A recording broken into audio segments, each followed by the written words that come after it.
Please, don't tell anyone. He's my grandson. He's the only family I have left. Marcus Walker had seen a lot in 30 years on the road. Bar fights, funerals, brothers bleeding out on asphalt. But nothing had ever made his hands shake the way they shook the moment he lifted that sleeve. What he saw wasn't an accident. What he saw was a message, sent again and again, pressed into an old man's skin by someone who was supposed to love him. If this story hits something in your chest, subscribe to this channel right now and follow every part until the end. Drop a comment telling me what city you are watching from. I want to see exactly how far this story travels. The annual Veterans Memorial Ride didn't start the way it usually did. Every year for the past 11 years, the moment Marcus Stone Walker throttled up his bike and pulled out of the staging area, something shifted in the air.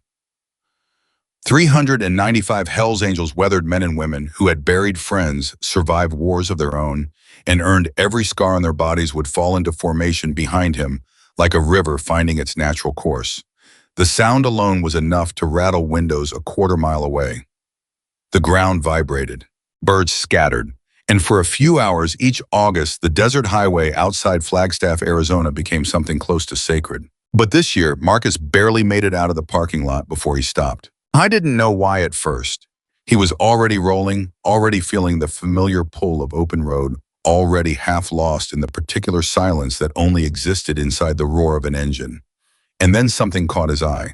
Off to the left, past the row of portable water stations and the folding tables covered in veterans' memorial patches, past the edge of the pavement where the asphalt crumbled into hard red dirt, there was a man sitting alone beside the burned-out shell of what used to be a storage shed. Marcus cut his engine. The man was old, not just elderly ancient in the way that people become when life has worked on them like weather works on stone. He was sitting in a folding lawn chair that had clearly been there for a long time. Its webbing faded from whatever color it had once been into a kind of universal gray. He was small and slight, with the kind of frame that suggested he had once been broader, stronger before age had pulled everything inward. His hair was white and thin, his clothes a button-down shirt that had been washed too many times. Work pants that pulled slightly around his ankles were dusty in a way that went beyond the afternoon's heat. There was grime on his collar, a smear of ash along one forearm. I wasn't watching the bikes. He wasn't watching anything. He was just sitting there with his hands folded in his lap, looking at the ground like a man who had learned long ago that making eye contact was a dangerous habit. Marcus sat on his bike for a moment. Around him, other riders were beginning to notice. Conversations dropped off. Engines idled down. Big Tom Haskell, 6'4" and built like a highway overpass, drifted up alongside Marcus and followed his line of sight. "Who is that?" Tom asked. "Don't know. Think he was in that shed fire." Marcus didn't answer. He was already dismounting. He walked across the dirt slowly, not because he was uncertain, but because he had learned years ago that approaching a frightened person, the way you'd approach a frightened animal, was not an insult. It was the most respectful thing you could do.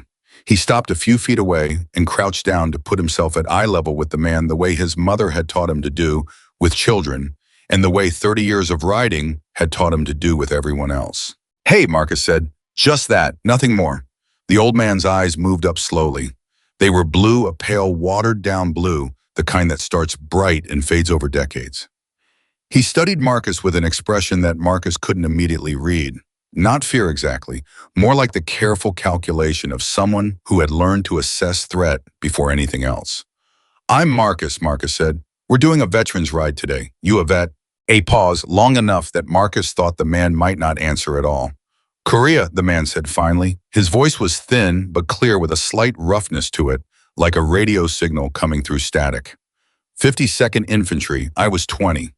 "That's a long time to carry that," Marcus said. Something shifted in the old man's face, not quite a smile, but something loosened slightly around his eyes the way a fist partially opens. "Harold," the man said. "Harold Bennett." "You live nearby, Harold." Harold's chin moved almost imperceptibly in the direction of the trailer park that backed up against the far end of the property, a cluster of single wides and double wides half hidden by scrub brush, connected to the main road by a dirt track that looked like it flooded every monsoon season and never quite recovered. "Just over there," Harold said. Marcus nodded. He let the silence sit for a moment, comfortable with it, in the way that people who spend a lot of time on motorcycles become comfortable with silence. "You doing okay?" he asked. Harold's hands shifted slightly in his lap. A small movement, involuntary.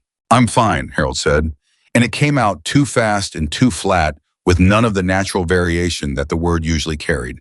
It was the fine of someone who had said it so many times that it had lost all relationship with its original meaning. It was armor, not an answer. Marcus looked at Harold's hands. They were folded over one another in his lap, left hand over right, and the left sleeve of his shirt had ridden up slightly during the movement. Not much, just enough for Marcus to see the edge of something on his forearm. Something that didn't look like skin, something raised and dark and irregular.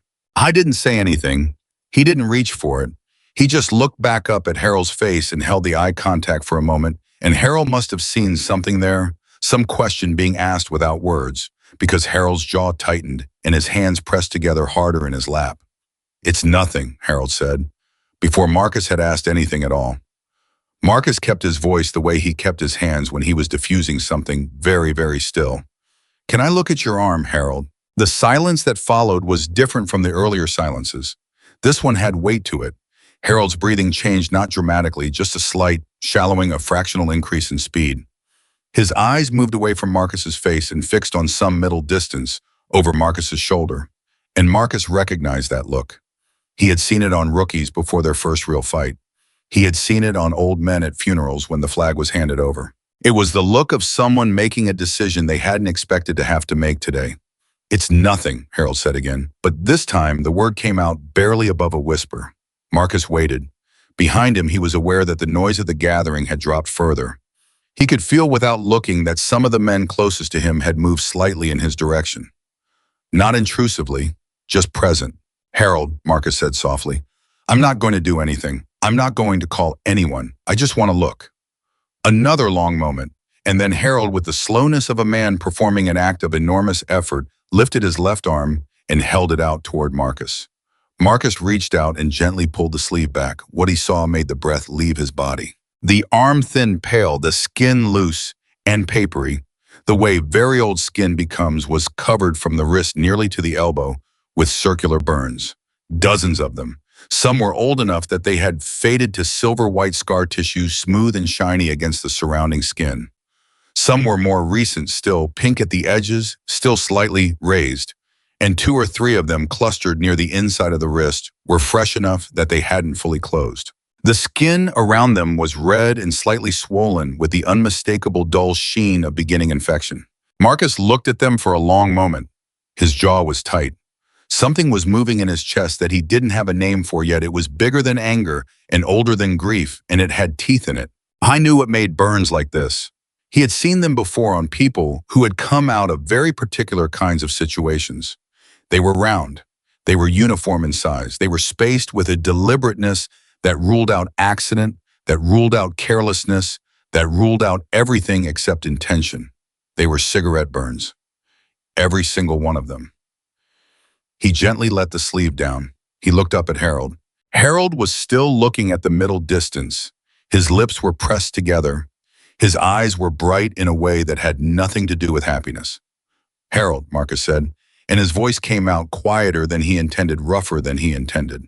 "Who did this to you?" Harold's throat moved. He swallowed once, and then his face crumpled, not into crying, not yet, but into something worse, something preparatory. The expression of someone trying to hold together something that has already broken. "Please," Harold whispered, "please don't tell anyone." "Who did this?" "He's my grandson." Harold's voice broke on the last word, not loudly, just a small fracture like a hairline crack in old concrete. "He's the only family I have left." Marcus sat back on his heels. Behind him, complete silence had fallen over the nearest cluster of bikers. He didn't need to look to know that Big Tom was standing about 8 feet away with his arms crossed, and that Danny Reeves had stopped pretending to adjust his saddlebags, and that at least 10 other men and women were close enough to have heard what Harold had just said. He looked at Harold's face, the shame in it, the exhaustion in it, the terrible bone-deep loneliness in it, and he understood in that moment that he wasn't looking at a man who needed rescuing from a fire. He was looking at a man who had been burning for a very long time. Quietly, invisibly, in a trailer just over the edge of the lot where nobody could see the smoke. "Okay," Marcus said. "Okay, Harold. We're not going to do anything today that you don't want us to do. Harold's exhale was shaky and long, the release of a breath held for what might have been years. Thank you, Harold whispered. Marcus straightened up. He turned around and every eye in the group that had gathered nearby was on him. He looked at them steadily at Tom's jaw, set like concrete at Danny's eyes, which were doing something complicated at a dozen other faces that were processing the same thing he was processing. He gave the smallest shake of his head. Not yet. Not like this. Everyone understood. They broke apart naturally, wandering back to their bikes, resuming the ordinary noise and motion of the gathering. But something had changed. Something had been added to the fabric of the day that hadn't been there before, and all 395 of them felt it. Marcus rode the memorial route, the way he always did at the front of the formation, the wind in his face, the highway opening up ahead of him like a conversation. But his mind wasn't on the road. It kept returning to Harold's arm, to the precision of those burns, to the way they were clustered and layered, old ones under new ones over old ones, like a calendar made of pain. A person didn't acquire burns like that through a single episode of rage. A person didn't acquire them through carelessness or accident or even a single terrible night. Burns like that accumulated over time. They were a practice, a routine, something returned to again and again with patience and with purpose, which meant whoever was doing it had been doing it for months, maybe longer. And Harold had been protecting him, calling him family, refusing to name him, looking at the ground with those faded blue eyes and saying, please don't tell anyone, with the particular desperation of someone who believed that losing his abuser was the same as losing everything. Marcus had seen a lot of things in his life. He had been present at violence, had sometimes participated in it, had always understood it as part of the world he moved through. He was not a naive man, and he was not a sentimental one. But there was something about the specific combination of Harold's age and Harold's silence, and Harold's request, he's the only family I have left, that settled into him like a coal and refused to go out. When the ride returned to the staging area 4 hours later, Marcus didn't immediately go to his truck. He stood beside his bike for a while, watching the crowd thin out, watching families pack up and riders drift toward the highway. I was still standing there when Tom walked up beside him. You going back over there? Tom asked. Yeah. Want company? Marcus looked at him. Tom's expression was neutral in the way that people who feel things very strongly sometimes make their expressions neutral. Yeah, Marcus said, but quiet, no crowd. They found Harold exactly where they had left him, still in the lawn chair, still looking at the ground. The light had shifted. It was late afternoon now, the sun beginning its long desert descent, and Harold looked smaller in it, somehow more exposed. Marcus brought a water bottle from his saddlebag. He handed it to Harold without comment. Harold took it and drank with the careful, measured sips of someone who had learned not to assume there was more where that came from. You eaten today? Tom asked. Harold looked up at him. Tom was an impressive physical specimen, 6'4", 260 pounds, with a beard that had gone gray at the edges and arms like bridge cables. Most people took a moment when they first registered Tom's presence. Harold took his moment. Then he said, I had some crackers this morning. Tom's expression didn't change, but his eyes moved briefly to Marcus, and Marcus gave an almost imperceptible nod. Tom turned and walked back toward the staging area without another word. Marcus sat down in the dirt beside Harold's lawn chair, not on a bike, not standing, and actually sat down in the red Arizona dirt with his knees up and his arms on his knees, making himself small, making himself level. I'm going to come back, Marcus said. Next week, and the week after that. That okay with you? Harold studied him for a long moment. Why? Harold asked. It was a genuine question, not rhetorical, not suspicious, or not only suspicious. It was the question of a man who had spent a long time without a satisfactory answer to it and had stopped expecting one. Because you're a vet, Marcus said, and because you deserve better than what's happening. You don't know what's happening. No, Marcus agreed. I don't, not all of it.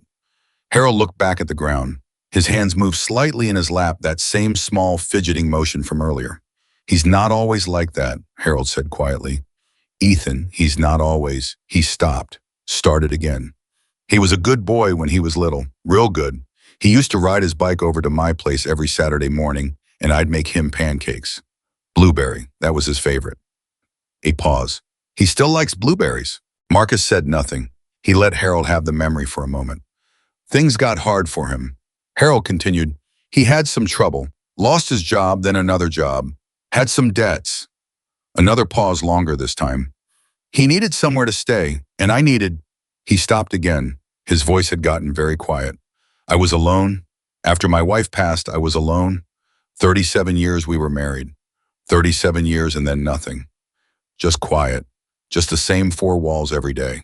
So he moved in, Marcus said. He moved in, Harold agreed. And for a while it was good. It was something. Having someone in the house, hearing someone in the kitchen. It was good. He exhaled slow and careful. Then he started having trouble again. With money, and then with other things. What other things? Harold's hands pressed together. He has a sickness, Harold said finally. The word came out with the careful precision of someone who had chosen it deliberately, who had thought about it a great deal and decided that this was the most accurate one. With gambling, it's a sickness. He can't help it. Harold, Marcus said, does he help it when he burns your arm? The silence was immediate and absolute. Harold's hands stopped moving. His whole body went very still. The stillness of something that has been struck and is waiting to find out how badly. And then slowly he turned his head and looked at Marcus. Really looked at him the way he hadn't quite done before. With those faded blue eyes that had seen a 20-year-old kid's war and a 50-year marriage in the inside of a burning house and 37 years of quiet and whatever it was that happened in that trailer behind the scrub brush. No, Harold said. His voice was barely above a whisper. He doesn't. Tom came back with a paper bag from one of the food vendors. He set it down beside Harold's chair without fanfare. Harold looked at it for a moment, then at Tom, and Tom just shrugged and found himself a patch of ground to sit on. They stayed there for 2 hours, talking about nothing in particular, the ride, the heat, the history of the Veterans Memorial event. Tom had a story about a breakdown he'd had on Route 89 that took 15 minutes to tell and made Harold smile twice and almost laugh once. Marcus talked about a ride he'd done through New Mexico years ago, the way the landscape changed colors at dusk, the particular silence of the high desert. Harold ate everything in the bag. He drank 2 more water bottles. He talked about Korea, not the fighting, but the cold. The kind of cold that was different from anything in Arizona. The kind that got inside your clothes and your bones and your sleep and never entirely left. He talked about coming home, about the way people looked at him on the street in 1954, not with hostility, not yet with the complicated feelings that came later, but with a kind of blankness. You were away, and now you're back, and that's all that was somehow lonelier than hostility would have been. By the time the sun was fully down and the stars were coming out in that extraordinary Arizona way, Harold was sitting a little straighter in his chair. Not much, but a little. When Marcus stood up to leave, Harold looked up at him. You said you'd come back, Harold said. I will. People say that. I know they do. Marcus looked at him steadily. I'll be here next Wednesday. About noon, if that's okay. Harold seemed to be measuring him, calculating the probability of something. I'll be here, Harold said finally. Not like I go many places. Marcus nodded. He turned to go. Marcus, Harold's voice quiet and careful. Marcus turned back. Harold looked at him for a long moment. His expression was something that Marcus would think about later, turning it over in his mind, the way you turn over a thing you found and aren't sure what it is yet. It was gratitude, but it was also terror. It was relief, but it was also grief. It was the expression of someone standing at the edge of something they cannot see the bottom of. He's not a bad person, Harold said. I want you to understand that. He's sick. He needs help. I'm not asking you to... He stopped, his hands pressed together hard. I just want you to understand. I hear you, Marcus said. He walked back to his bike in the dark. Tom fell into step beside him. Neither of them said anything for a while. Finally, Tom said, how do you want to handle this? Marcus swung his leg over his bike and sat for a moment with his hands on the bars. Carefully, he said, and if careful doesn't work. Marcus looked back toward the trailer park. In the dark, it was invisible, just a smear of distant lights behind the scrub brush. Careful is going to work, he said, because it has to, because if we go at this the wrong way, we lose him. He'll shut down, he'll protect the grandson, and that man will be alone again with someone who burns him with cigarettes. Tom was quiet for a moment. So we just, bring groceries? We visit, Marcus said. We We bring groceries. We fix things that need fixing.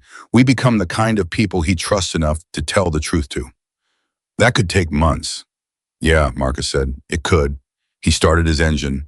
The sound rolled out across the desert, deep and constant. Harold Bennett survived the Korean War, Marcus said loudly enough to be heard over the engine. He can survive a few more months. The question is whether we can do what needs to be done without making it worse. Tom mounted his own bike. In the starlight, his expression was unreadable. What does need to be done? He asked. Marcus looked straight ahead at the road. Justice, he said, but the kind that lasts, the kind Harold can live in after it's over.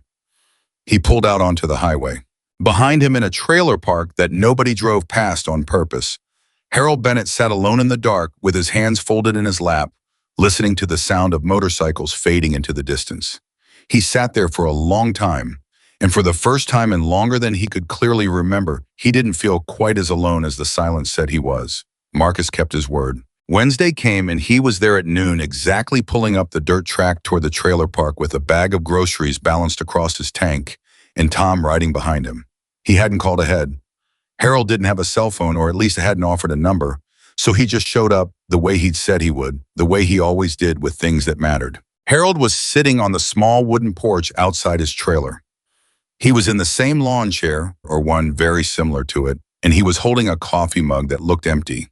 When he heard the bikes coming up the track, his head came up fast, a sharp animal alertness that told Marcus everything about what sounds usually meant in Harold's world.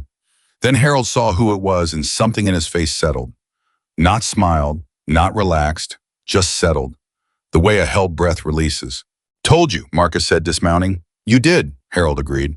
Tom held up the grocery bag. We didn't know what you needed, so we got a little of everything. Hope that's all right. Harold looked at the bag, then at Tom, then back at the bag. You didn't have to do that, Harold said. We wanted to, Tom said. And he said it the way Tom said most things, flatly as a statement of fact with no ornamentation around it. Harold stood up from the chair. He moved carefully the way people move when they've learned that certain movements cost more than they used to. He held the door open and they went inside. The trailer was small and Marcus took it in quickly, the way he took in most spaces, not analytically, not deliberately, but with the accumulated habit of someone who had spent decades moving through unfamiliar environments, in reading them without thinking about it. It was clean, or had been kept clean, but it had the specific tidiness of a space where someone had tried very hard to maintain order against considerable disorder. There were boxes stacked against one wall that didn't quite belong. A folding table that was pushed too far to one side, leaving a gap where something larger had recently been. An empty space near the kitchen counter where a television had clearly sat, the ghost of it, visible in the slightly less faded rectangle of wall behind it. Tom saw it too. Marcus knew he did because Tom's eyes moved to that rectangle and stayed there for just a beat too long. Harold set his empty mug on the counter and opened a cabinet to pull out two more. The cabinet was nearly empty. Not what you'd expect from someone who'd been home for decades. You want coffee? Harold asked. He stopped looking into the cabinet with a brief expression that he tried to suppress and didn't quite manage. I might be out of coffee. I brought some, Marcus said, pulling it from the bag. Dark roast. That okay? Harold looked at the coffee for a moment. His jaw moved slightly. That's fine, he said quietly. That's yes, thank you. They sat at the small kitchen table while the coffee brewed, and Marcus let the conversation come naturally, the way he'd learned was the only way conversation ever really came. He asked about the neighborhood, about how long Harold had lived there, about what the trailer park used to be like before it got run down. Harold talked. Slowly at first, then more easily. He'd been there since 2003 after he and his wife sold the house in Prescott when the upkeep got to be too much. The trailer had been nice enough then, not fancy but comfortable. His wife had put curtains up, planted tomatoes in a container on the porch every summer.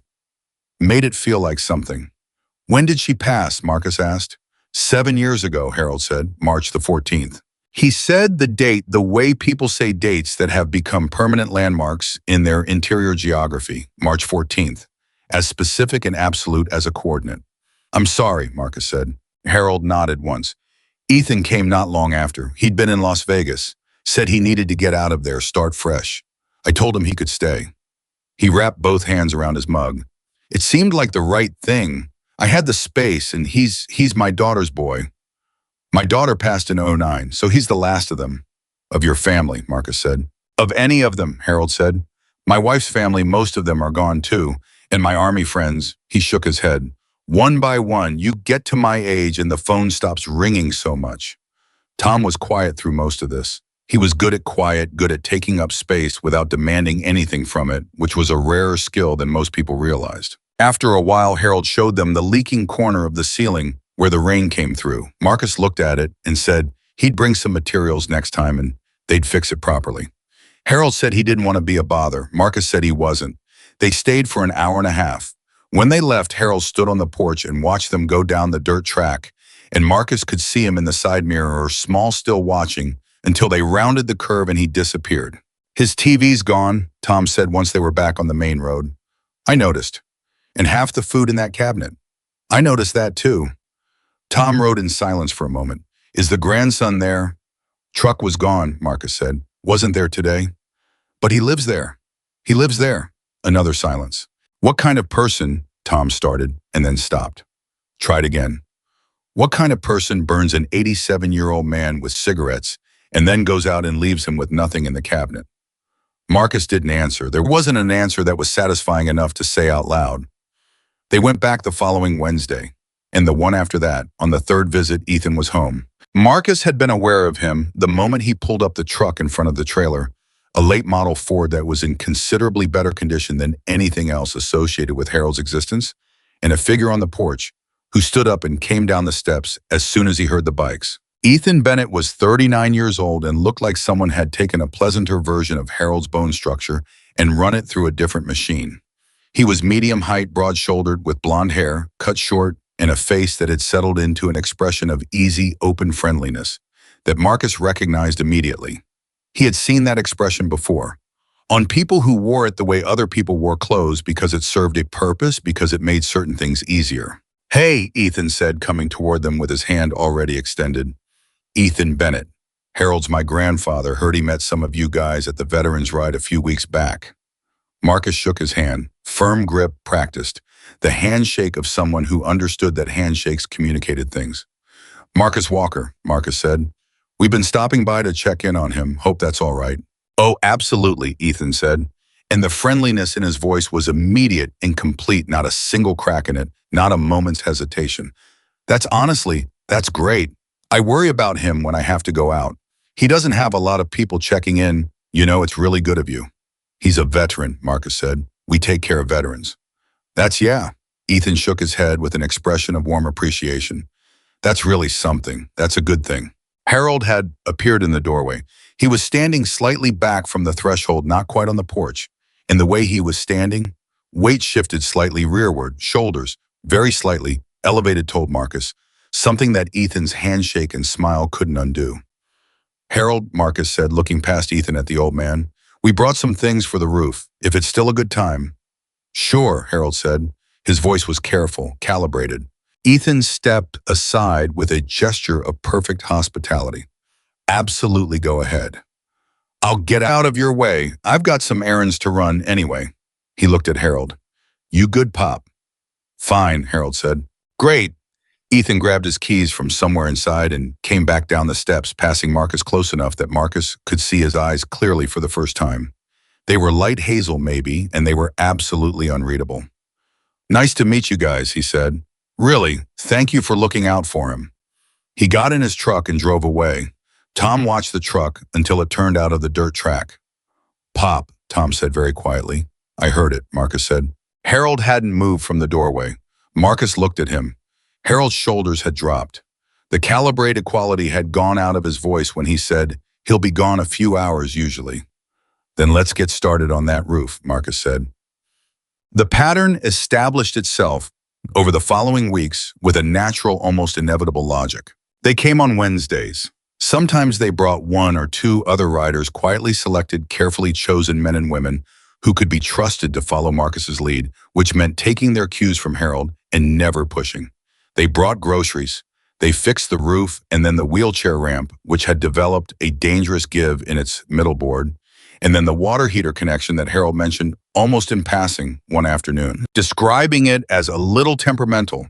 in the way that people describe serious problems when they've learned that describing things as serious doesn't seem to change anything. Harold began to talk more freely, not about Ethan, not directly, not yet, but around him in the way that people talk around things they're not ready to name. He'd mentioned something in passing, a reference to needing to ask Ethan about his medication, a brief remark about how his pension check had been late that month, a quick change of subject when Marcus asked whether he had enough for the week. Marcus listened to all of it and said very little and kept a record in his head that was growing more detailed with every visit. The medication was the first thing that crystallized clearly. Harold was on a daily regimen: blood pressure, blood thinner, something for his joints, and twice in 3 weeks he mentioned almost offhandedly that he'd been a few days without one of them because he was waiting for Ethan to pick up the refill. Marcus mentioned that he could bring the prescriptions himself if it would help. Harold said quickly that no, Ethan handled, that it was fine, it was no trouble. The second time it happened, Marcus asked which pharmacy. Harold gave him the name and then immediately said it wasn't necessary, really. Ethan had it in hand, it wasn't a problem. Marcus wrote the pharmacy name in his phone on the way home. Tom said blood pressure medication. He's 87, that's not a few days situation. No, Marcus said, it's not. And the pension checks. Marcus had been thinking about the pension checks. Harold had mentioned them twice now, once in the context of needing to ask Ethan when the last one had arrived, once in the context of being a little short on something or other. Both times the mention had come and gone, quickly deflected by Harold, the way he deflected most things that pointed too directly at the center of what was happening. But VA pension checks were not complicated. They arrived on a schedule. They went to an address. If they weren't reaching Harold, there were a limited number of explanations for why. On the 5th week, Marcus arrived on a Wednesday and found Harold in the kitchen trying to reach something on a high shelf. Harold's coordination wasn't what it should have been. He was slightly unsteady on his feet, moving with a careful, deliberate slowness that was more pronounced than usual. You take your medication today? Marcus asked. A beat. Yeah, Harold said, another beat. Harold lowered his arm from the shelf. He looked at Marcus with an expression that was tired in a very specific way, the tiredness of someone who has been caught in a small thing and knows that the small thing points to a large one. He forgot to pick it up, Harold said. It's been about 5 days. I'm fine, it's fine. Which ones? Marcus asked. Harold told him. Marcus took out his phone. He called the pharmacy. He drove Harold there himself, sat in the waiting area while the prescription was filled, and drove him back. On the way, Harold sat in the passenger seat of Marcus's truck and looked out the window and said nothing for a long time. Then he said, he has a lot on his mind. Marcus kept his eyes on the road. He's trying, Harold continued. He's in a hard place. The debts, there's a lot of pressure on him. I understand that. I know what pressure does to people. What does it do to people? Marcus asked, carefully, genuinely. Harold was quiet for a moment. It makes them into something they don't want to be, Harold said. Temporarily, I believe that. I have to believe that.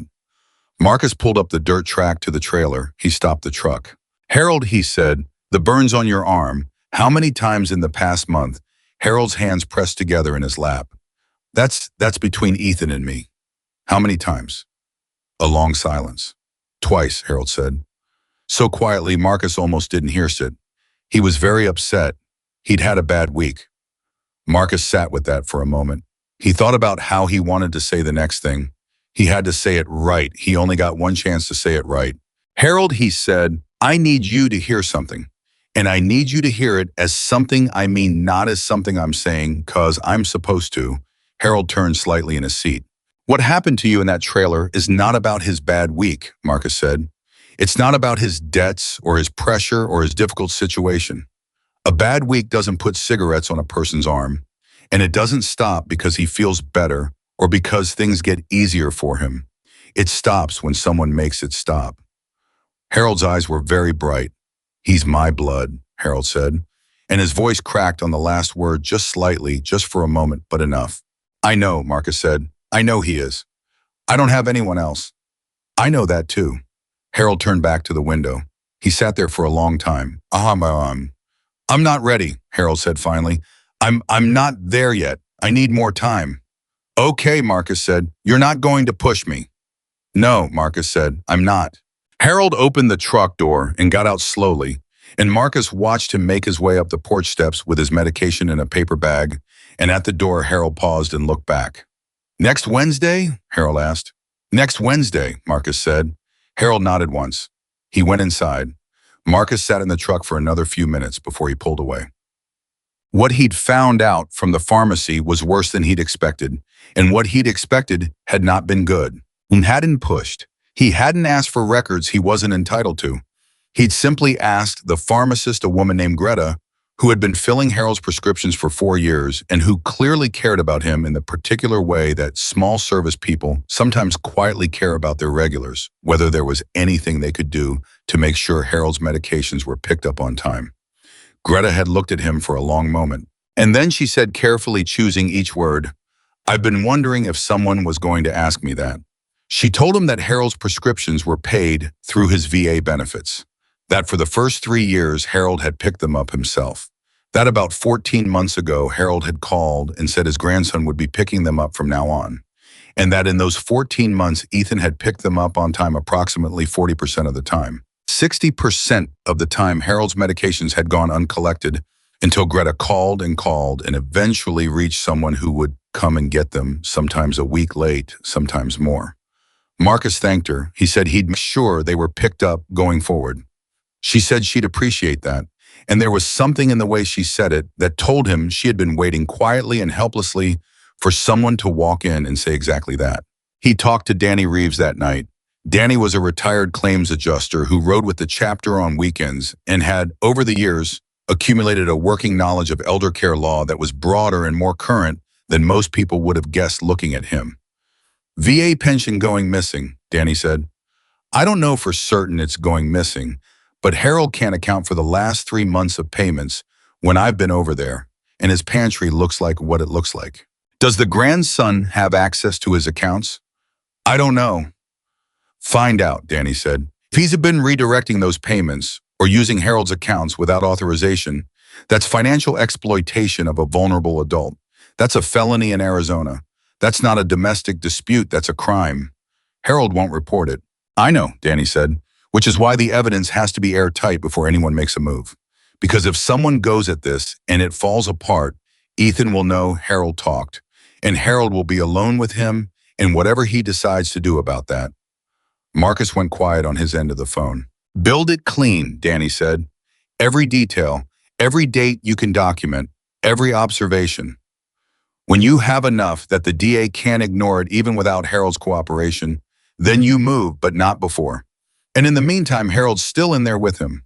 "Yes," Danny said, "he is." Marcus sat with that for a long time after he hung up the phone.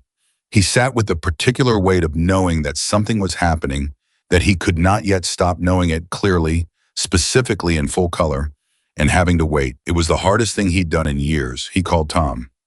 "The pension checks," Marcus said. "I need to know if Ethan has his own name on Harold's accounts." "How do we find that out?" "We ask Harold the right question at the right moment, and we wait for him to trust us enough to answer it. And until then we show up every Wednesday," Marcus said. "We fix whatever's broken. We make sure his medications are filled. We make sure there's food in that cabinet. We make sure that every time Ethan looks at that old man and thinks about how alone he is, he's wrong." Tom was quiet for a beat. "You think Ethan knows we're building something?" Marcus thought about Ethan's handshake, his smile, the absolute practiced ease of his friendliness. "I think Ethan thinks we're a bunch of bikers doing a charity visit," Marcus said. "I think he thinks we'll lose interest." "Good," Tom said. "Let him think that." It was on the 7th week that Marcus arrived to find Harold with a fresh bandage on his left wrist. Not the arm this time, the wrist. And Harold was wearing a long-sleeve shirt in weather that was still solidly in the 80s, and he had it buttoned to the cuff. And when Marcus came in, Harold kept his left side slightly turned, not obviously, not dramatically, just a few degrees, just enough. Marcus set the groceries down. He talked about something inconsequential. He drank the coffee Harold made. He didn't look at the sleeve. He didn't ask. And then about 40 minutes in, Harold shifted in his chair, and the sleeve moved slightly, and Marcus saw the edge of the bandage. He still didn't say anything. Harold saw him see it, and Harold said almost conversationally, looking at his coffee, He needed money for something. I said I didn't have it. He got upset. I'm sorry, Harold, Marcus said. It healed fine, Harold said. The other ones, they always heal. You got something on that one antibiotic ointment. I think so. I think Ethan put something on it. Marcus breathed through that, the particular grotesquerie of the information that Ethan had applied the bandage to the wound he had made settled into him without expression. Harold, he said after a moment, I need to ask you something and I need you to give me an honest answer. Harold looked up from his coffee. Your bank accounts, Marcus said. Your pension payments. Is Ethan on those accounts? A very long silence. Harold set his mug down. He helped me set up a joint account, Harold said. After Margaret died, he said it would be easier, for bills and things, in case I needed help managing things. When was that? About 2 years ago. And does he use that account? Harold's hands went still on the table. He helps with expenses, Harold said carefully, from time to time. Harold, does he use that account without asking you first? The silence this time was different from all the other silences. It was the silence of someone who has arrived at a door they have been carefully walking toward and away from for a very long time, and who is standing in front of it and who cannot quite decide whether to open it. Harold looked at his hands. His voice when it came was very quiet. I don't always know what he uses it for, Harold said. I can't always, he stopped. His jaw was tight. The statements come by mail. He brings them in from the mailbox.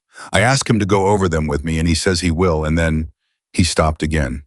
And then he doesn't, Marcus said. Harold said nothing. Harold, Marcus said, he's stealing from you. The word landed in the room like something physical. Harold closed his eyes. He sat there with his eyes closed for a moment, an old man in a kitchen with a half-empty coffee mug and a bandaged wrist and 37 years of marriage photographs on a wall that still had Harold's wife's curtains on the windows, because Harold hadn't been able to take them down. He's all I have, Harold said. His voice was barely above a whisper. I know, Marcus said, and he's hurting you. Both of those things are true at the same time, Harold, and only one of them can end. Harold opened his eyes. He looked at Marcus across the small table with those faded blue eyes that had seen too much and held too much and were holding something now that was close to breaking. I'm scared, Harold said. I know you are. Not of him, Harold said. And then quieter, more honest, hitting something deep of being alone again, of going back to, he shook his head, of just the walls. Marcus leaned forward with his elbows on the table. Harold Bennett, he said, look at me. Harold looked at him. You are not going to end up alone, Marcus said. I'm telling you that as plainly as I can say it. Whatever happens with Ethan, whatever the right thing to do turns out to be, you are not going to be alone on the other side of it. Do you understand me? Harold studied him for a long moment. You can't promise that, Harold said. Watch me, Marcus said. Outside in the dirt track, 2 more bikes had pulled up. Marcus heard them arrive and heard them cut their engines and sit quietly the way he'd told them to come, present available, but not intrusive, not pushy, just there. Harold heard of them too. He looked toward the window, back at Marcus. How many of you are there? Harold asked. 395, Marcus said. Harold was quiet for a long moment. Then very slowly he reached up and began unbuttoning his left cuff. He rolled the sleeve back to the elbow. Both arms, both sides. He laid them on the table and let Marcus look. Marcus looked. He didn't look away, and he didn't react beyond the quietest, most controlled exhale. He counted what he could see. He noted what was old and what was new, and what was infected and what had healed wrong. How long? Marcus asked. About a year, Harold said, since it started. Does it happen every time he gets upset about money? Not every time, Harold said. Sometimes when it gets bad. And it's getting worse, Marcus said, not a question. Harold's eyes moved down to his arms. He looked at them for a moment, seeing them the way he must have stopped being able to see them with fresh eyes, with the eyes of someone who hadn't lived with them and normalized them and explained them away. Yes, Harold said, it's getting worse. Marcus pulled out his phone. Harold, he said, I'm going to ask you to let me record what you just told me. With your permission, only with your permission. You can say no and nothing changes. I'll still be here Wednesday. But if you let me record it, it becomes something that can protect you in ways that I currently can't. Harold looked at the phone. He was quiet for a long time, the longest time yet. And then Harold Bennett, 87 years old, Korean War veteran, last of his family, A man who had spent a year saying, "He's my grandson. He's the only family I have left." Said, "Not yet." Marcus lowered the phone. "Okay," he said, "but—" Harold stopped. His jaw worked. "But maybe. Soon." "Whenever you're ready," Marcus said. "I'll be here." He rolled Harold's sleeves back down for him gently and buttoned the cuffs, and Harold let him. And outside in the dirt track, 395 motorcycles waited in the form of two, patient and quiet and absolutely certain they were exactly where they were supposed to be. The word soon turned out to mean 3 more weeks. 3 more Wednesdays of groceries and coffee and careful conversation. 3 more weeks of Marcus watching Harold hold himself together with the particular tension of a man carrying something that was getting heavier every day. 3 more weeks of button cuffs and careful angles and the occasional slip of wince when Harold reached too quickly for something. A brief pause before he sat down that told Marcus his ribs were bothering him. A Tuesday phone call from Greta at the pharmacy saying Harold's blood pressure medication hadn't been picked up again, and she was worried because Harold's last reading had been high enough that she'd written it on a sticky note and put it on his file. Marcus picked up the prescription that day. Not Wednesday. Tuesday. He drove out there in the afternoon without calling ahead and found Harold on the porch in his lawn chair with his eyes closed and his face turned up toward whatever warmth the October sun still had in it. Harold heard him coming and opened his eyes, and for just a moment, one unguarded, undefended moment, his face did something that Marcus would carry for the rest of his life. It opened, like a window that had been painted shut for years suddenly giving way. Pure naked relief at the sight of someone familiar. Then the practiced composure came back and Harold said, "It's not Wednesday. It's Tuesday," Marcus agreed. Greta called, "Your blood pressure." He held up the bag. Harold looked at it. Something moved in his face. "He said he'd get it," Harold said. "I know. He was going to go this afternoon." Marcus sat down on the porch step. He didn't say anything. He just sat there with the bag and let the silence do what it needed to do. Harold reached out and took the bag. "Thank you," Harold said quietly. The words carried more weight than they usually did, more layers. They sat together for a while without talking. The desert was doing what it did in October afternoons, cooling faster than you expected, the light shifting toward gold. Harold took his medication with the water Marcus brought and set the glass down on the armrest of his chair with the careful precision of someone managing a body that required management. "I was out 2 nights last week," Harold said finally. Not looking at Marcus, looking at the middle distance. "Didn't come home. I didn't ask him where. I've learned not to ask." "Why not?" Harold's jaw tightened briefly. "Because when I ask, he reminds me how much he does for me. That I'd be in a home somewhere if it weren't for him. That I can't manage on my own." He stopped. He might be right about some of that. "He's not," Marcus said.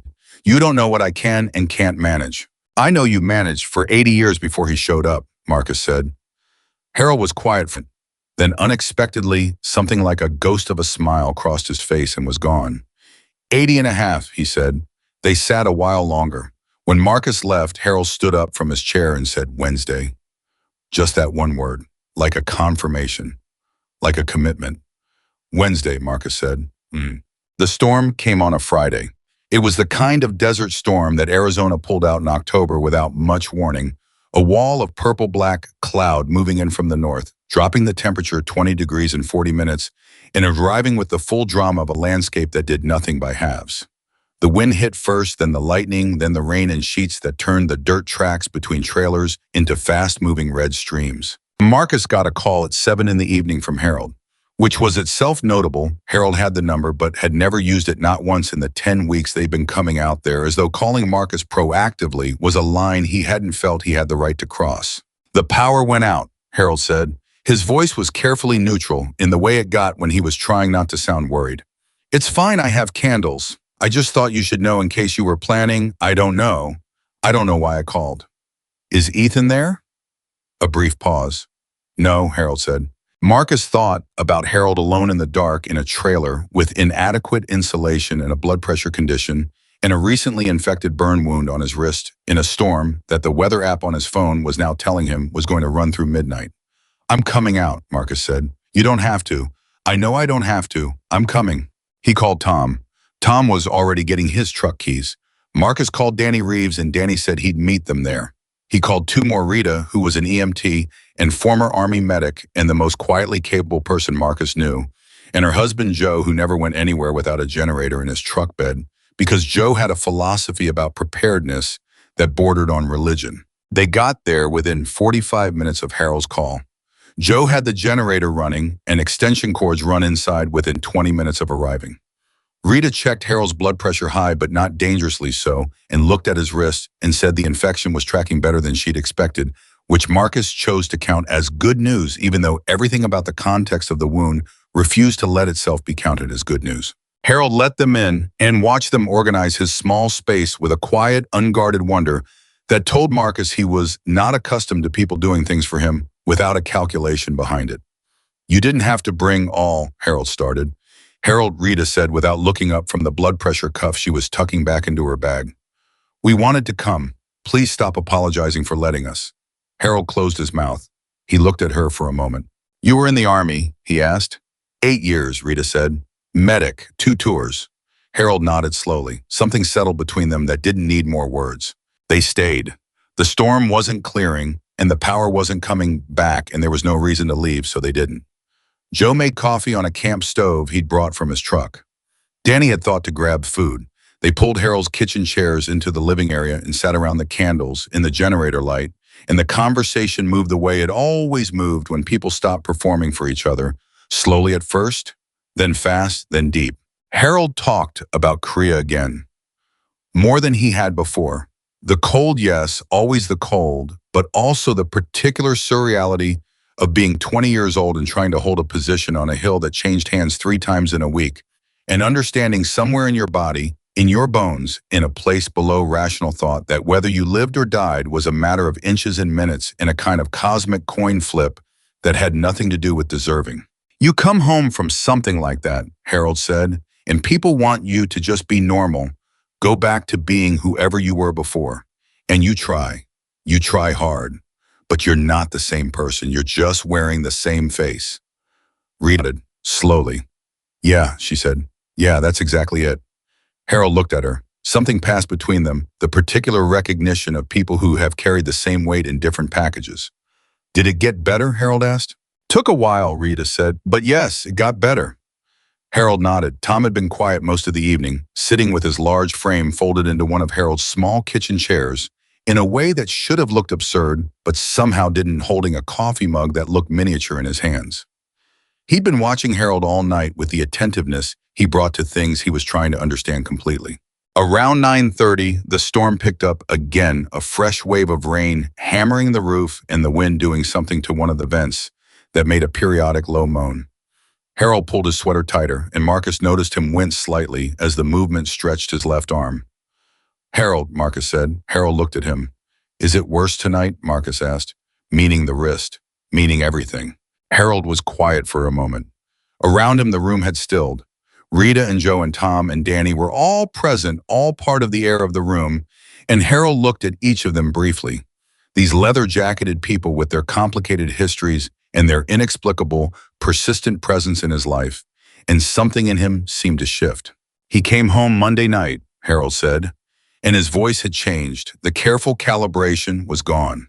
What was left underneath it was something rawer. "He'd been gone since Thursday. I didn't know where. He came in and he went straight to the kitchen, and I heard him going through things, and I just asked if he'd had anything to eat." The room was very quiet. "He turned around," Harold continued, "and he looked at me the way he looks, sometimes not angry exactly, more like I'm an inconvenience, like I'm furniture that's gotten in the way." Harold's hands moved on the arms of his chair. "He said he needed money, that he needed it right now that night. He asked me how much was in the account." "What did you tell him?" Marcus asked. "I told him, didn't I to know, which is true, I don't know what's in the account anymore. I stopped being able to keep track." Harold's jaw worked for a moment. "He didn't believe me. He said I was keeping it from him, that I'd been complaining about him to people he'd heard. I had visitors," he said. "He'd heard I'd been talking." Something tightened in Marcus's chest. "Did he know it was us specifically?" Marcus asked. "I don't think so. One of the neighbors probably. Someone saw the bikes." Harold's voice had gotten very quiet. He was very upset. He said some things, and then He stopped. The silence that followed had weight. You don't have to tell us what happened next, Rita said gently. No, Harold said. I think I do. I think I need to. He looked at his left wrist, at the sleeve that covered it. He held my arm down on the kitchen counter. He had his lighter. He said if I was going to talk about him to strangers, he was going to give me something worth talking about. Nobody in the room moved. He did it 4 times, Harold said, while I held still, because I've learned if I hold still, it ends sooner. The sound the storm made against the roof filled the silence. Tom's mug had stopped moving. His hand was completely still on the arm of his chair, and his face was doing something controlled and deliberate that Marcus recognized the look of a man applying enormous conscious effort to not doing what his body wanted to do. Harold looked at his sleeve. I told myself I wouldn't tell anyone, he said. I told myself it wasn't as bad as it sounds, that he was stressed, that he'd calm down. He looked up, but he doesn't calm down, he waits, and then something happens, or he needs money, or he loses somewhere, and then it happens again. His voice broke just once, just briefly. I'm tired. I am so tired of waiting for the next time. Marcus leaned forward. Harold, he said, I want to ask you something, same question as before, and you can still say not yet, and that's okay, but I need to ask again. Harold looked at him. Will you let me record what you just told us? Marcus said. Everything. All of it. On the record with your permission in your own words. The longest silence yet. The storm. The generator light. 5 people who had driven through a monsoon to sit in a dark trailer with a man they'd known for 10 weeks because it was the right thing to do, and they were people who did right things even when nobody made them. Harold looked around the room. He looked at Tom, whose face had gone still and whose eyes were absolutely present. At Rita, who was watching him with the steady attention of someone who had done a great deal of waiting with people in terrible situations and knew that the only thing that mattered right now was not making the wrong move. At Danny, who gave Harold the smallest, most careful nod. At Joe, who was looking at the floor because Joe understood instinctively that sometimes the kindest thing was to take up less space. Harold looked at Marcus. Yes, Harold said. Marcus took out his phone. He set it on the table between them, face up, the recording app open. He pressed record. The little red indicator came on. Tell me everything, Marcus said. From the beginning. Take as long as you need. Harold took a breath. And then Harold Bennett, 87 years old Korean War veteran, a man who had survived a hill that changed hands 3 times in a week, and 37 years of marriage and 7 years of silence, and 1 year of something that had no name that was polite enough to use in company. Harold Bennett began to talk. He talked for 2 hours. He talked about the joint account, how Ethan had suggested it 6 months after moving in, framing it as practicality, just easier. Pop, trust me, I'll handle the bills. How Harold had signed the papers without reading them carefully because Ethan had been right there and had said it was routine, and Harold had wanted to believe him. He talked about the first pension check that didn't make sense. How he'd asked Ethan, and Ethan had explained it smoothly immediately with the quick confidence of someone who had rehearsed the explanation, and Harold had almost believed him. How the next one didn't make sense either. How Harold had asked for the bank statements, and Ethan had said he'd get them and then hadn't. And Harold had asked again, and Ethan had gotten irritated, and Harold had learned not to ask. He talked about the truck, Harold's truck, a 2009 F-150 that Harold had owned for 11 years, that had been his wife's favorite thing about their retirement, that she had called the Silver Lady and had died before seeing it reach 100,000 miles. Ethan had asked to borrow it when his own car broke down. That was 14 months ago. Harold had never gotten it back. When he'd asked, Ethan had said he'd sold it because it needed repairs. Harold couldn't afford, and the money had gone toward their bills. Harold had never seen any accounting for that money. He talked about the power of attorney, how Ethan had brought papers home one evening about 18 months ago and said Harold needed to sign them, that it was important, that it was for Harold's protection, that Harold's doctors had mentioned Harold might need assistance with decisions going forward, and this was just being smart. Harold had signed. He hadn't had a lawyer review them. He'd been tired, and Ethan had been insistent, and Harold had wanted to believe that his grandson was trying to take care of him. He talked about the first time with the cigarette, 11 months ago. Harold had found a bank statement in a drawer, had gone looking for it, had searched while Ethan was out, had finally found it under the mattress in Ethan's room, had taken it to the kitchen table and spread it out and read every line. The amounts going out were 3 times what they should have been. To casinos, to cash withdrawals, to transactions Harold didn't recognize. When Ethan came home and found Harold at the kitchen table with the statement, he'd gone very still. And then he'd walked to the counter and picked up his cigarette and his lighter, and he'd looked at Harold across the kitchen with an expression that Harold had never seen on anyone in his life. And he said very calmly, "You shouldn't have gone through my things." Harold described what happened next in a voice that was flat and factual, the voice of someone who had long ago processed past the point of emotional texture and arrived at something more fundamental. He described it because Marcus had asked, and because the recording light was on, and because he had said yes, and Harold Bennett was not a man who said yes and then didn't mean it. When he finished, Rita had her hand over her mouth. Danny was looking at his coffee. Joe was very still. Tom was staring at a fixed point on the wall with the intensity of someone who was applying every tool they had to maintaining composure. Marcus was looking at Harold. Harold was looking at the recording on the phone. "Is that enough?" Harold asked. "That's enough," Marcus said quietly. "What happens now?" "Now," Marcus said, "I take this to someone who knows what to do with it. And you don't have to do anything yet. Nothing changes tomorrow. Nothing changes next week. You don't do anything differently. You don't say anything to Ethan. You just keep on." "Can you do that?" "Do it, Jam." Harold thought about it. "How long?" Harold asked. "Not long," Marcus said. "A few weeks at most." Harold nodded slowly. "There's something else," Harold said. Marcus waited. "The power of attorney," Harold said. "If he has it, if those papers say what I think they say, he can make decisions for me. Medical decisions, financial decisions. He could put me in a home." His voice was steady, but his hands were pressed hard together. "He's mentioned it once or twice. When I push back about something, he says sometimes he wonders if I'd be better in a facility." The room understood immediately what that meant. Not a concern about Harold's welfare, a threat, a reminder of what Ethan held. "The power of attorney," Danny said carefully, "can be challenged, especially if it was signed under conditions of coercion or without proper legal counsel. If the document was prepared and presented by the person named in it without independent review, a judge will look very hard at that." Harold looked at him. "You know about this," Harold said. "Some," Danny said. Harold studied him for a moment. "Ethan told me lawyers were too expensive, that we didn't need them." "Of course he did," Danny said quietly. Outside, the storm was finally beginning to ease, the hammering on the roof tapering to a steady rain, the wind dropping from its earlier howl to something more manageable. The generator hummed steadily. The candles Marcus had lit earlier were burning low.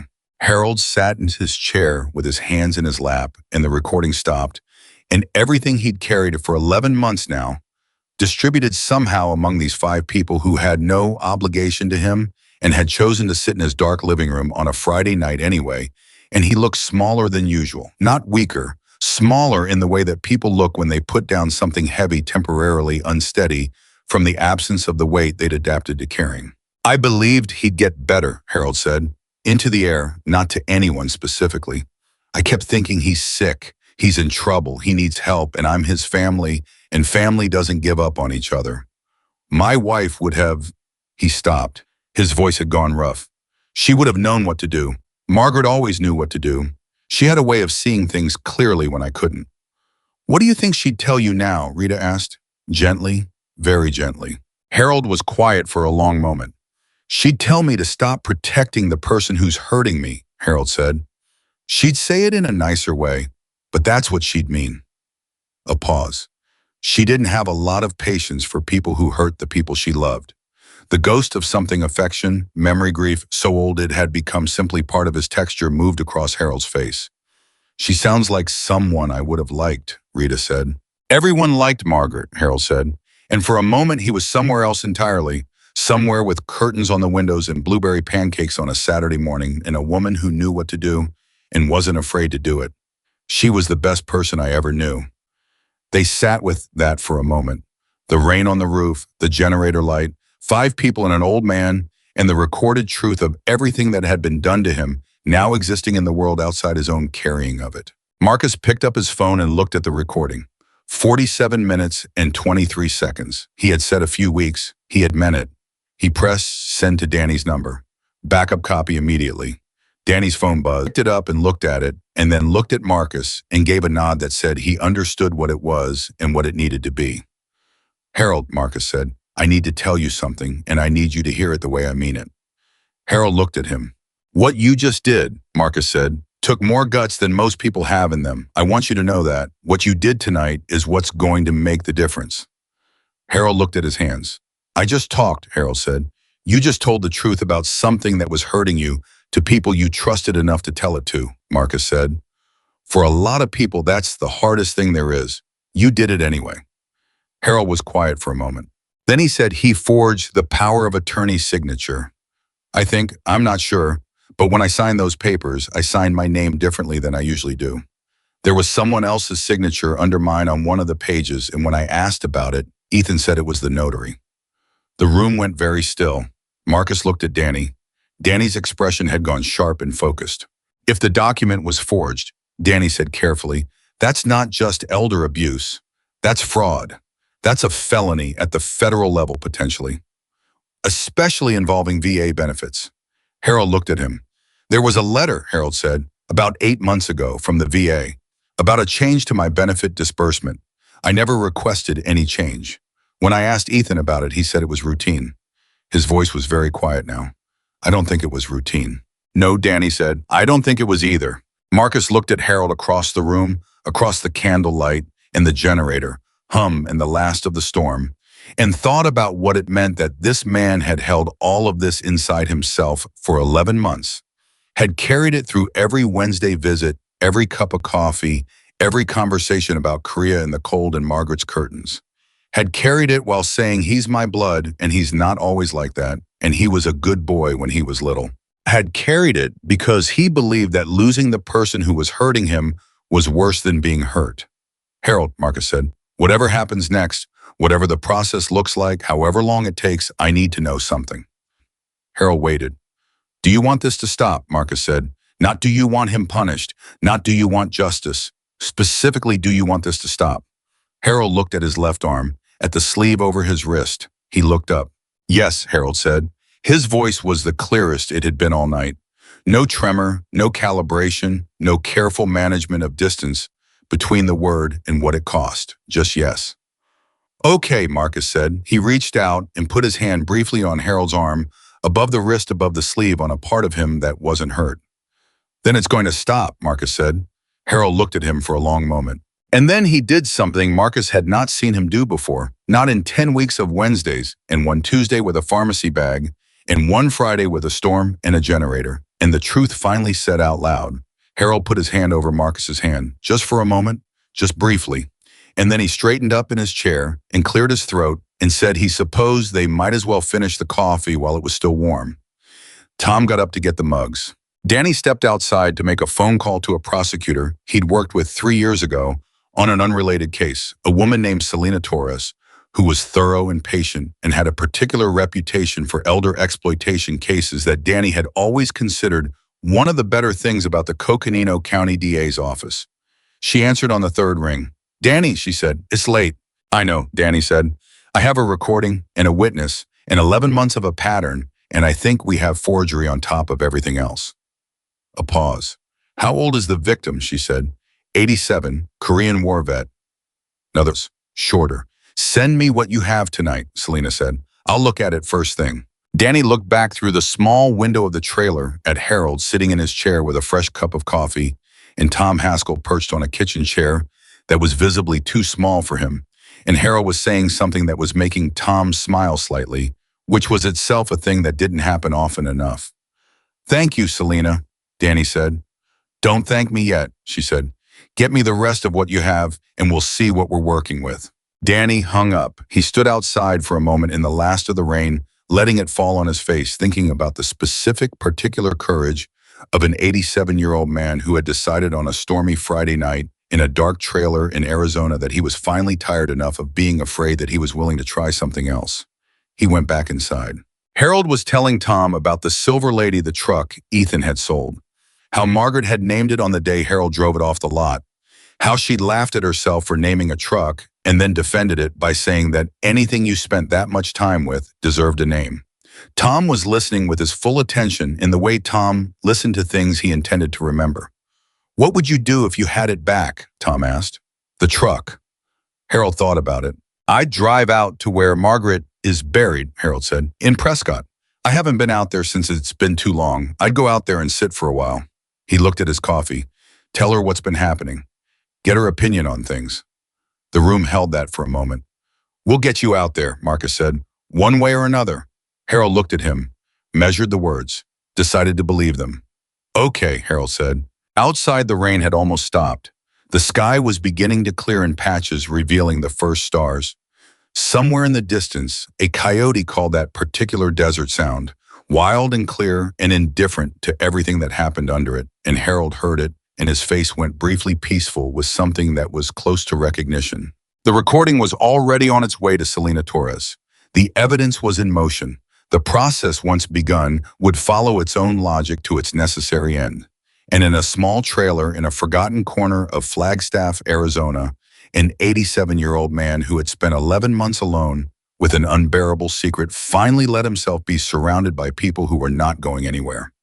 Selena Torres called Danny back at 7:45 the following Monday morning. Danny was on his second cup of coffee and his first hour of reviewing the documents he'd spent the weekend compiling bank records he'd obtained through channels that were entirely legal and had taken him most of Saturday VA correspondence that Harold had agreed to let him photograph on Sunday afternoon, and the 47-minute recording that Danny had listened to 3 times now, each time hearing something new in the silences between Harold's words. I've reviewed everything you sent, Selena said. She had the voice of someone who had been doing serious work for a long time and had lost the capacity for unnecessary preamble. The recording is solid, his account is consistent and specific. The financial documentation corroborates the timeline he describes. And the power of attorney, Danny asked. That's where it gets interesting. A brief pause. I had our forensic document examiner look at the copy you photographed. The notary stamped the seal. It's a real notary. But the notary's name attached to that stamp retired from practice in 2019, 3 years before those papers were supposedly executed. Danny set down his coffee cup. So someone used a dead stamp, he said. Someone used a retired notary's stamp to authenticate a document, Selena said carefully, which means the document was either forged entirely or executed without proper notarization and fraudulently represented as legal. Either way, it's not valid, and either way, it's a crime. How many charges are we looking at? He heard paper moving on her end. Elder abuse physical, that's a Class 2 felony in Arizona. Financial exploitation of a vulnerable adult, also Class 2. Theft, which we can charge separately given the amounts involved. Forgery of a legal document. Fraud in connection with VA benefits, which brings in federal jurisdiction. Another pause. Danny, if the VA benefit diversion is what Harold's records suggest, we're potentially looking at federal wire fraud on top of everything else. Danny was quiet for a moment. Will you take it? He asked. I already have, Selena said. I filed for an emergency protective order this morning pending the hearing, and I'm requesting a court date within 30 days. A beat. I want Harold in that courtroom. I need him to testify. He said he would, Danny said. He said yes. Good, because juries look at an 87-year-old Korean War veteran and they hear testimony about cigarette burns and stolen pension checks and a forged power of attorney, and they don't forget that in the deliberation room. Her voice carried something that wasn't unprofessional, but was definitely personal. Make sure he knows he won't be alone in there. He won't be, Danny said. He called Marcus before he'd even set the phone down from Selena's call. Marcus picked on the first ring, which meant he'd been awake and waiting, which meant he'd slept about as well as Danny had. It's moving, Danny said. Hearing in 30 days. She's going after everything state and federal. A pause on Marcus's end. Does Harold know yet? Marcus asked. Not yet. I wanted to talk to you first. I'll tell him, Marcus said. Today. I'm going out there this afternoon. Marcus, Danny stopped, chose his next words carefully. Ethan is going to find out a court date has been filed. Not immediately, but before the hearing. When he does, I know, Marcus said. Harold needs to not be alone in that trailer when that happens. I know, Marcus said again. I'm already working on it. What Marcus was working on specifically was something he'd been thinking about since the Friday night of the storm, when he'd driven home at 2 in the morning and sat in his driveway for 20 minutes processing everything Harold had said into the recording. He'd thought about Selena's process and Danny's evidence and the legal machinery that was now in motion. And he'd thought about the gap, the 30 days between now and the hearing, the 30 days during which Ethan Bennett would continue living in that trailer with Harold, and at some point would become aware that something was happening, and at that point would become dangerous in a way that was no longer slow and systematic, but urgent and cornered. A cornered person was a different kind of threat than a confident one. Marcus had spent the weekend making phone calls, not just to Danny and not just to the chapter. He called veterans chapters in Tucson and Phoenix and Sedona. He called the chapter president in Albuquerque, a man named Ray Cortez, who had known Marcus for 15 years and trusted him without requiring detailed explanation. He called 3 other presidents in California and 2 in Nevada. He didn't tell them everything, he told them enough. He told them there was a veteran. He told them what had been done to the veteran. He told them there was going to be a court date. Every single one of them said the same thing: tell us when and where. Marcus drove out to Harold's trailer on Monday afternoon with groceries and the news, in a plan he hadn't quite finished formulating, but had the essential shape of. Harold was on the porch. Ethan's truck was gone. Marcus sat down across from Harold at the kitchen table and said it plainly the way Harold had shown him he preferred things said.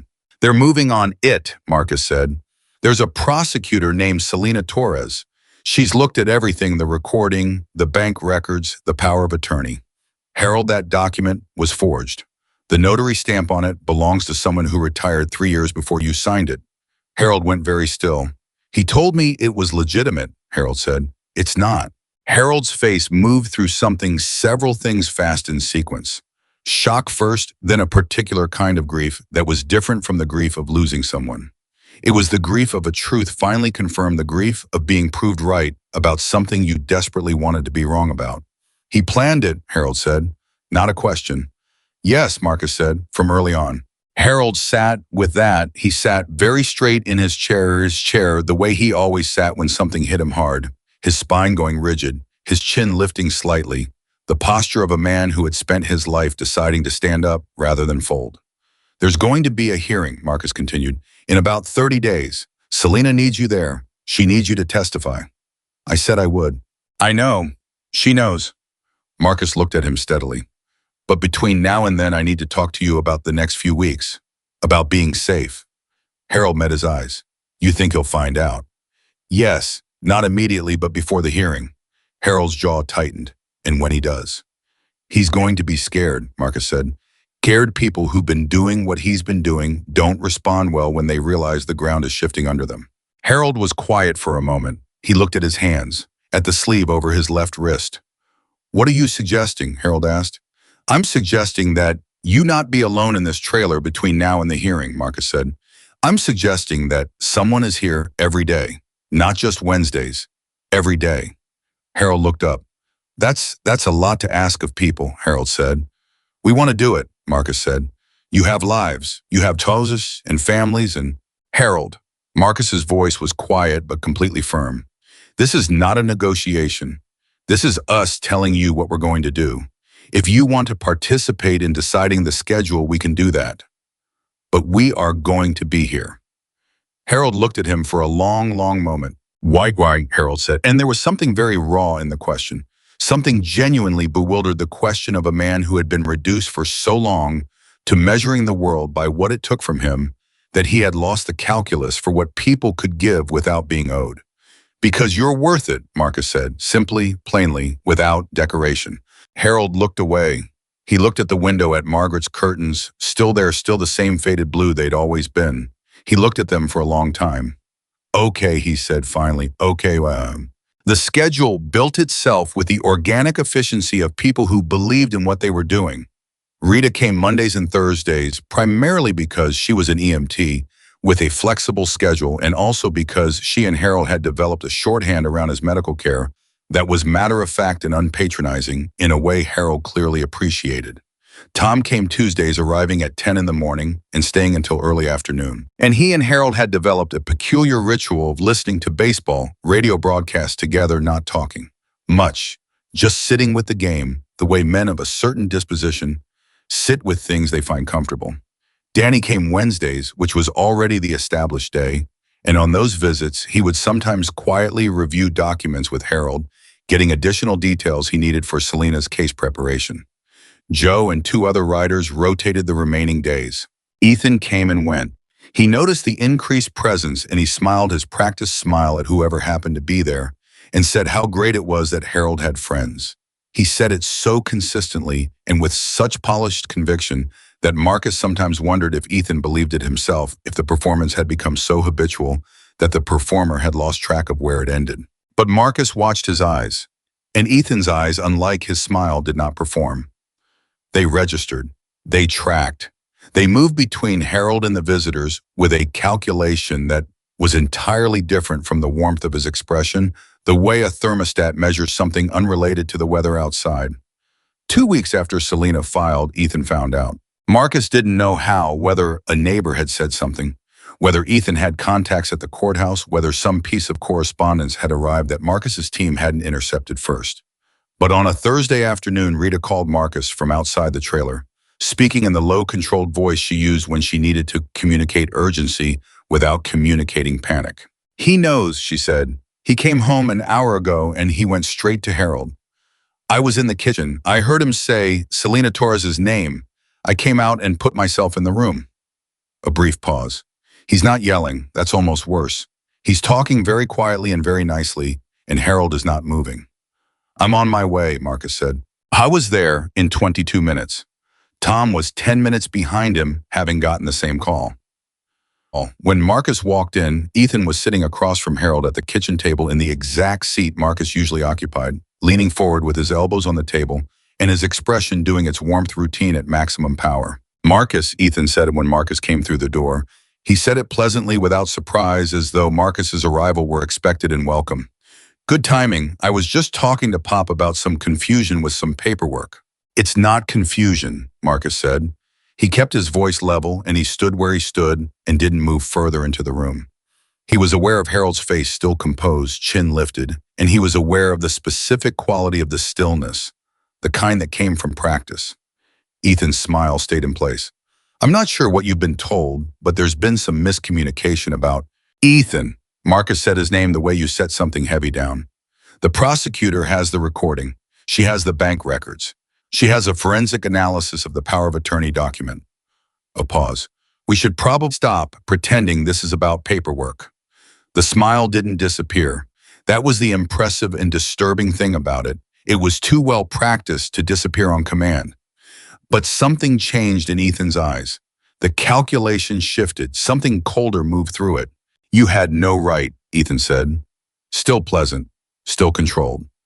"To involve yourself in a private family situation." "Harold is a veteran," Marcus said, "and he's my friend. And what you did to him isn't a private family situation. It's a crime, several crimes." "Harold," Ethan turned back to his grandfather. "Pop, look at me. You don't have to do this. Whatever they've told you, you don't have to go to court. You don't have to testify. We can work this out ourselves. Family works things out." Harold looked at his grandson, and Harold said quietly and clearly, "We're not working this out ourselves, Ethan." Something flickered across Ethan's face. Very quickly, very briefly, and then it was gone, replaced by something that looked like hurt and probably wasn't. "I've given up everything for you," Ethan said. His voice had shifted, warmer now, softer, appealing to something. "I moved here to take care of you. I've managed everything, your medications, your finances, You stole my pension," Harold said. "You forged legal documents with my name on them. You held my arm down on the kitchen counter." His voice was very steady. "I know what you've done, Ethan. I was there." The room was completely silent. Ethan looked at Harold for a long moment, at the steadiness of him, at the lifted chin, in the clear eyes, in the absence of the fear that had apparently been Ethan's primary navigational tool for the past year. Something shifted in Ethan's posture. Subtle, but Marcus caught it, a micro-adjustment, a recalculation.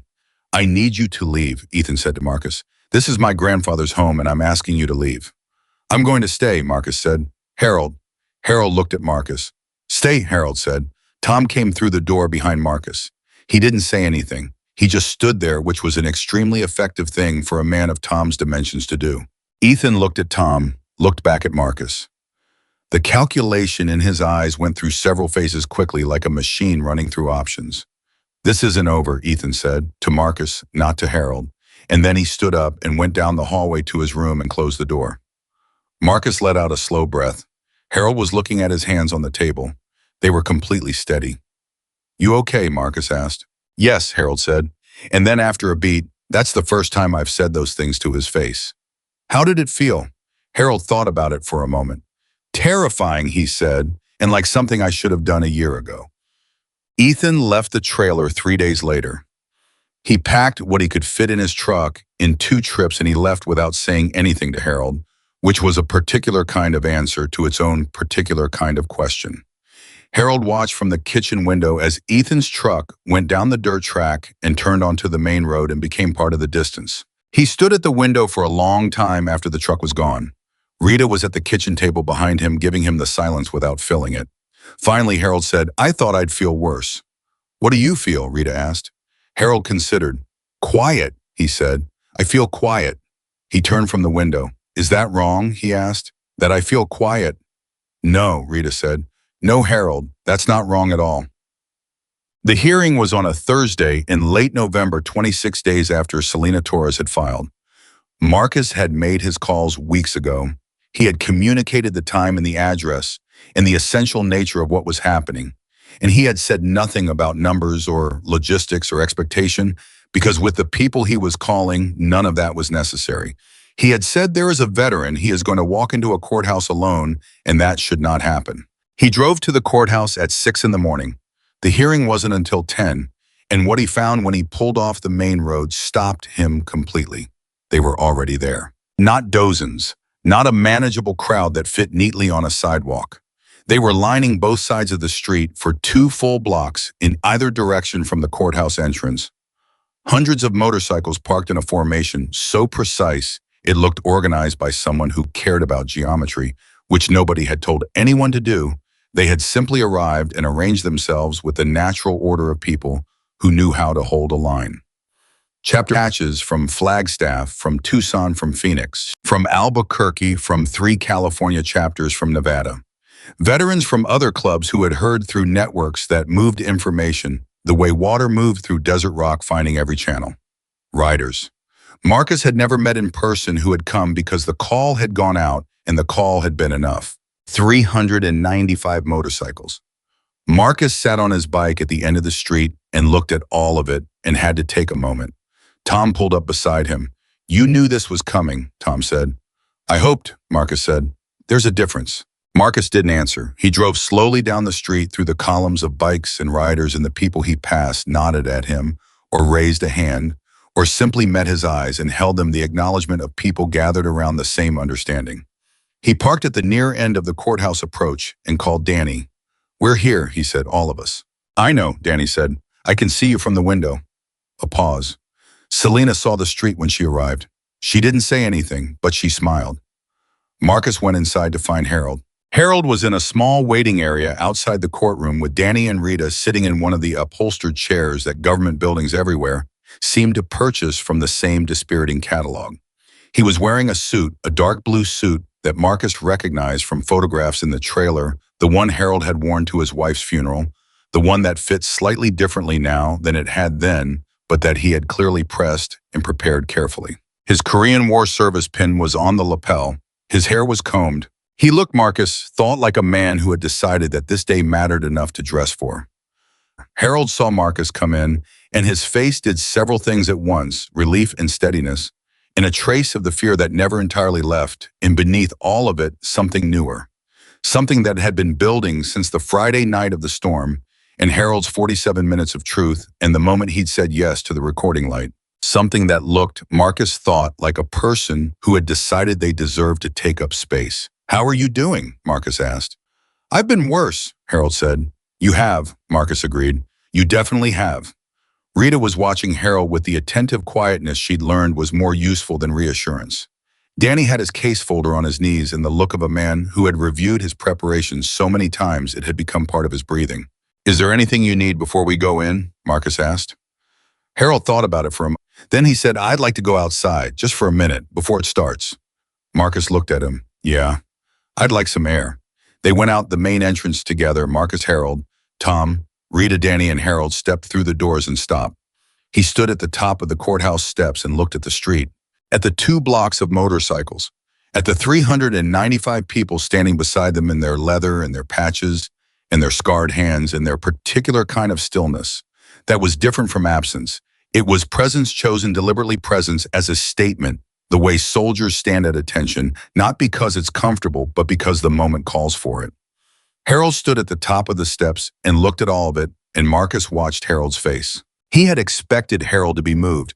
He had expected something visible, something emotional, the reasonable response of a man confronted with an extraordinary act of solidarity. What he had not expected was what actually happened, which was that Harold stood very straight and very still and looked at the assembled crowd, and then slowly every single one of them who caught his eye one by one began removing their helmets. It started at the nearest row and moved outward, a ripple, unhurried, unstoppable. Helmets off, heads bared, the November air on their faces in the early morning light. And then the veterans among them, and there were many, came to attention, not a shouted command, not a coordinated signal. Just the natural muscle memory response of people who had once been told that the way you honored something was to stand up straight and take off your hat and be present for it. 395 people saluted Harold Bennett. Harold looked at all of it for a long time. And then Marcus, standing beside him, heard the sound that Harold made, not quite a word, not quite a cry, something in between the sound of something very old and very heavy, finally and completely releasing its hold. Harold's hand came up to his face. His shoulders moved once. Tom was immediately at his other side, not touching, not speaking, just there, big and solid and entirely certain that this was exactly where he was supposed to be. Harold lowered his hand. His eyes were wet. He blinked once, twice, clearing them. Then Harold Bennett, 87 years old Korean War veteran, last of his blood family, and first of another kind, drew himself up as straight as his body would allow. He squared his shoulders. He lifted his chin, and he saluted back. Not a perfect military salute. His arm was too old for that, his wrist still carrying what it carried. But it was real. It was his. It said everything it needed to say. The crowd was completely silent. Marcus had to look away for a moment. Tom's jaw was working on something that he was not going to let become a sound. Harold lowered his hand. "Okay," Harold said. His voice was rough and clear and absolutely steady. "Let's go inside." They went. Selena Torres was exactly what Harold needed and everything Ethan had never anticipated. She was 44 years old and unhurried in the way that certain kind of competent people are unhurried, not because they don't care about urgency, but because they understand that urgency is a tool and panic is a liability. She had reviewed everything Danny had given her, and she had gone further, pulling financial records through proper channels that revealed the full scope of what Ethan had done. The joint account, the redirected pension payments, the truck, the medical expenses charged and then pocketed, the gambling transactions that told the story of where the money had gone, in what quantities, over what timeline. 18 months of systematic theft, $42,000 in misdirected VA pension payments, the truck valued at $11,000, additional cash withdrawals and account manipulations that brought the total financial exploitation to just under $60,000. And underneath all of it, the physical abuse documented now by Rita's photographs, by the pharmacy records, by Harold's testimony, and the 47 minutes of recorded truth. Harold testified for 2 hours. He sat in the witness stand in his blue suit with his service pin on the lapel, and he told the truth the way he told it on the storm night, plainly, specifically, with dates and sequences, and the particular details that only someone who lived them could produce. He talked about the cigarettes. He talked about the kitchen counter. He talked about the bank statements he'd found under the mattress the moment that had started everything. The moment Ethan had come home and found him at the table and looked at him across the kitchen with that expression. He talked about the power of attorney, about signing papers he hadn't understood because the person asking him to sign had been the person he trusted most in the world, and because Harold had been tired and lonely and had wanted more than anything to believe that his grandson had come home to take care of him. "Did you believe he was taking care of you?" Selena asked. Harold looked at her for a moment. "I believed he needed me to believe that," Harold said. "There's a difference, see? I think I always knew the difference. He stopped. I just wasn't ready to live in it yet. The courtroom was quiet. Mr. Bennett, Selena said, in the 11 months of physical abuse you've described at any point, did the defendant express remorse, apologize, attempt to stop? Harold's jaw moved slightly. He would sometimes put bandages on afterward, Harold said. He would sometimes bring me food or sit with me for a while and talk about ordinary things as if it hadn't happened. A pause. Once about 6 months in, he said he was sorry. He said he had a problem and he was going to get help. And did he? No, Harold said. Did the abuse stop after he said that? No, Harold said. It got worse. Selena nodded. She looked at her notes for a moment, then back at Harold. Mr. Bennett, in your own words, why did you stay? Why didn't you report this sooner? Harold looked at his hands. He looked at them for a long moment, the way he'd looked at his arms on the storm night when he'd laid them on the table. Because I loved him, Harold said. I know how it sounds, given everything. But it's true, he was my daughter's boy. I held him when he was 3 days old. I taught him to ride a bike in the driveway of the Prescott house in '95 on a Saturday afternoon. He fell off 4 times and cried and got back up each time, and I remember thinking, his voice was very quiet now. I remember thinking he was the kind of kid who would get back up. He stopped, breathed. I kept waiting for that kid to come back, Harold said. I kept thinking that if I was patient enough, if I forgave enough times, if I held on long enough, he would find his way back to who he used to be. He looked up. He didn't. I understand now that he didn't. But that's why I stayed. That's why I didn't report it. Because I was hoping for something that wasn't there anymore. The silence in the courtroom was the kind that had weight. Selena said, "Thank you, Mr. Bennett. No further questions." Ethan's attorney was thorough and not unkind, but Harold had an answer for every question that was rooted so completely in specific documented fact that the cross-examination accomplished nothing except to make Harold's account more detailed and therefore more damaging. When Harold stepped down from the witness stand, he walked back to his seat beside Danny and sat down and folded his hands in his lap. And Marcus, watching from the gallery, could see the slight tremor in Harold's hands. Not weakness, not fear, but the aftermath of an enormous expenditure of self. The way your hands shake after you've lifted something very heavy for a very long time and finally set it down. Marcus wanted to reach across the railing. He stayed where he was. Harold didn't need him at that moment. Harold had done what he'd come to do, and he had done it completely, and he needed a moment to sit in what that felt like. The judge recessed for 2 hours. The crowd outside Marcus was told by someone who went out to check had not moved. 395 people standing in the November cold of Flagstaff, Arizona, patient and quiet and entirely unwilling to leave before the thing was finished. When the court reconvened, the judge took 40 minutes to go through the findings.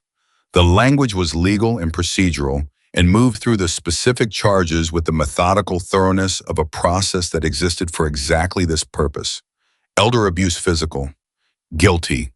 Financial exploitation of a vulnerable adult. Guilty. Theft over $25,000. Guilty. Forgery of a legal document. Guilty. Fraud in connection with federal veterans benefits. Referred to federal authorities with recommendation for prosecution. Through it all, Ethan sat at the defense table with his hands folded and his face doing something that was neither the warmth of his practiced smile nor the coldness Marcus had seen in his eyes in Harold's kitchen. It was something more exposed than either. The expression of someone for whom the performance had finally been made irrelevant by events. Harold sat very straight. When it was over, when the gavel came down and the bailiff moved toward Ethan and Ethan stood and allowed his hands to be cuffed with the particular stillness of someone who had known on some level that this moment was coming, Harold looked straight ahead at the front of the courtroom. His chin was lifted. His hands were still in his lap, the trembling, gone now, replaced by something more fundamental and more lasting. Marcus leaned forward from the gallery. "Harold," he said quietly. Harold turned. His eyes were clear. "It's done," Marcus said. Harold looked at him, and Harold nodded a single deliberate nod, the kind that meant more than agreement. The kind that meant, yes, I know. I'm here. I'm standing. They walked out of the courthouse together into the November air. And as Harold appeared at the top of the steps, 395 Harley engines started. Not all at once in a wave, a building sequence that rolled from one end of the street to the other, each engine adding to the sound until the whole street was vibrating with it. Not revving, not celebrating loudly, just running. Steady and deep and constant, the way a river sounds, the way something alive sounds when it means to keep going. Harold stood at the top of the steps and listened to it. His hand came up to his service pin on his lapel. He touched it once briefly, the way you touch something that matters. Then he looked at Marcus, and Marcus had no way to know what Harold was going to say because Harold's face in that moment was doing too many things at once, and Marcus had learned not to predict what Harold would do with the things he felt most deeply. Harold said, "I'd like to go to Prescott to visit Margaret when things settle a bit." "I know," Marcus said. "Tom's already working on it." Harold looked at Tom, who was standing to his left with his helmet under one arm and an expression that suggested the arrangements for the Prescott trip were considerably further along than working on it. "You already planned it," Harold said. "We may have already planned it," Tom confirmed. Harold looked between them. Then he looked at the street, at all of it, at the sound and the presence and the extraordinary improbable fact of 395 people who had driven from everywhere to stand on a sidewalk in the cold for a man they mostly hadn't met. "I don't understand," Harold said. "I know I've said that before, but I still don't understand why." Marcus looked at him. "Because you matter," Marcus said. "That's the whole answer. You matter. What was being done to you mattered, and you deserve to not face the end of it alone." Harold was quiet. Around them, the engines ran on steady and deep, and the November sky over Flagstaff was that particular blue that comes after weather clears hard and clean, and very far up, the kind of blue that has nothing to apologize for. "No one stands alone anymore," Marcus said. "That's not a slogan. That's what this is. Every person standing out there today, that's what they came to say." Harold looked at the street for a long time. His hand was still at his lapel, still touching the service pin. Then he lowered his hand. He straightened his jacket. He lifted his chin the way he always did when he had decided to carry something forward rather than set it down. "Well," Harold said, "tell them thank you. From me, tell every single one of them." "You can tell them yourself," Marcus said. "You have got time." Harold looked at him.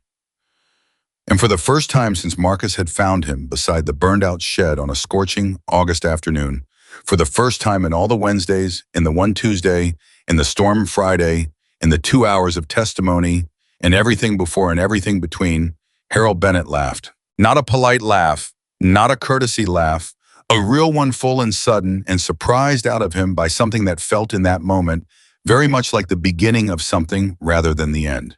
The engines ran on. The laugh didn't last long. Laughs like that rarely do the one surprised out of you by something larger than you expected, but it lasted long enough. Long enough for Tom to hear it and glance at Marcus with an expression that said he had not been certain until that exact moment that Harold was capable of that sound. Long enough for Rita coming through the courthouse doors behind them to stop mid-step and take it in. Long enough for it to travel somehow into the air of that November street, mixing with the sound of 395 engines running steady. Harold recovered himself quickly. He cleared his throat, he adjusted his jacket, but the edges of it were still there around his eyes and the slight loosening of his jaw, the residue of something genuine. "Prescott," Harold said to one in particular, as though confirming something he'd decided. "Next Saturday," Tom said. "If that works." Harold looked at him. "You planned the whole thing." Rita made a casserole to bring. Joe already mapped the route. Danny's got folding chairs in case you want to sit a while. Harold stared at him. "Folding chairs," Harold repeated. "For the visit," Tom said, "at the cemetery, in case you want to sit with her for a while and not be standing the whole time." Harold was quiet for a moment. His hand went back to his service pin. "Margaret would have liked you," Harold said finally. Tom's expression shifted very slightly. "That means something," he said. "I meant it to," Harold said. They helped him down the courthouse steps, and Marcus walked beside him into the street, and the people lining both sides saw him coming, and the engines didn't rev, didn't shout, didn't perform. They simply ran constant and present the way they had since the moment Harold had appeared at the top of the steps. Harold walked between the rows of motorcycles slowly the way he walked most things now, and he looked at faces as he went. He looked at strangers who had driven hours to stand on a sidewalk in the cold for him. He looked at veterans who had never met him and had come anyway because the call had described something that needed answering. He looked at young riders and old ones, men and women people, who carried their history on their skin in patches and ink. Some of them said things as he passed, not speeches. single words or short phrases. Thank you for your service. We've got you, sir. Welcome home. That last one, an old man in a Vietnam-era patch, said it quietly as Harold passed him, and Harold stopped walking for a moment. He looked at the man. You too, Harold said. The man's jaw moved. He nodded once. Harold kept walking. When he reached Marcus's truck, Harold stopped and turned around and looked back at the full length of what had assembled itself for him. He stood there taking it in with those pale blue eyes that had seen so much and held so much and were holding this now, all of it with a steadiness that had been rebuilt one Wednesday at a time over 13 weeks. I want to say something, Harold said. Marcus looked at him. To all of them? If that's possible. Marcus put two fingers to his mouth and whistled the particular sharp carrying sound that cut through engine noise and made a single gesture. The message passed through the crowd the way messages do among people who pay attention. The engines one by one cut to silence. It happened in under a minute. 395 motorcycles quiet. Harold stood in the sudden stillness, and he looked at all of them, and he said loudly enough to carry but without theatrics in the straightforward voice of a man who had spent 87 years on Earth and had just reclaimed the last part of himself he'd been willing to give away. I spent 60 years thinking nobody needed to hear from me anymore, that my time was past and my voice was used up and the only thing left to do was wait quietly. He paused. I was wrong about that. I know that now. Another pause, and this one had weight. You showed me something today. You showed me that being worth fighting for doesn't end when you get old, that the people you belong to don't have to share your blood, that sometimes, he stopped, steadied himself. Sometimes the family that chooses you is the only one that can save you. The street was completely silent. Harold put his hand to his service pin one final time. Then he lowered it. Thank you, he said. Every one of you. Thank you. Nobody cheered. Nobody engine revved or shouted. The crowd responded the way it had responded all morning, with presence, with attention, with the particular eloquence of people who understood that silence done right said more than noise. Then one by one helmets went back on, engines started, and 395 motorcycles turned themselves toward the highway and the long road home. And they went not with drama, not with show, but with the quiet certainty of people who had done the thing they came to do. The drive to Prescott the following Saturday took a little under 2 hours. Tom drove Harold in Tom's truck, which was large and comfortable, and had heated seats that Harold appreciated without commenting on. Marcus rode alongside. Rita and Joe came in Joe's truck. Danny brought his wife, who had heard the story in pieces over 3 weeks and had asked quietly whether she could come, and Danny had said of course. They got there at mid-morning. The cemetery was small and well-kept on a hillside outside the city where the Ponderosa Pines started. Harold directed Tom through the gates and along the path from memory. He knew exactly where she was. Every turn, every landmark, without needing to look at markers. 7 years without a visit, and he still knew. He was out of the truck before it fully stopped. He walked ahead of the group, and they let him go, staying back at a natural distance, the folding chairs still undeployed. When Harold reached the headstone, he stopped. He stood there for a long moment with his hands at his sides. Then he reached out and put one hand flat on the top of the headstone the way you put your hand on the shoulder of someone sitting down. Steady, present, the touch of someone arriving somewhere they have been trying to get back to. Marcus watched from a respectful distance. He watched Harold's shoulders move once, a single slow breath, and then settle. He watched Harold's lips move slightly, saying something private, something that was between Harold and Margaret and the Ponderosa Pines and nobody else. He watched Harold's posture change gradually over the next few minutes, not collapsing, not breaking, but softening in the way that old grief softens when it finally gets what it needs. The held-tight quality releasing incrementally, the jaw unclenching, the space around Harold's eyes going quieter. They were there for 2 hours. Joe set up the folding chairs, eventually quietly at a slight remove. Harold sat in one. Rita sat beside him. They talked sometimes about Margaret, about things Harold remembered, things he wanted to tell someone who hadn't heard them. A trip they'd taken to the Pacific coast in 1987. The way she made pie crust from scratch every Thanksgiving and refused to write down the recipe because she said recipes made people stop paying attention. The time she'd told Harold, in the second year of their marriage, that she wasn't going to be a woman who disappeared into someone else's life. And Harold had said good because he wanted a life with her in it, not behind it. And Margaret had looked at him with an expression he spent the next 35 years trying to deserve. She sounds like she was something, Rita said.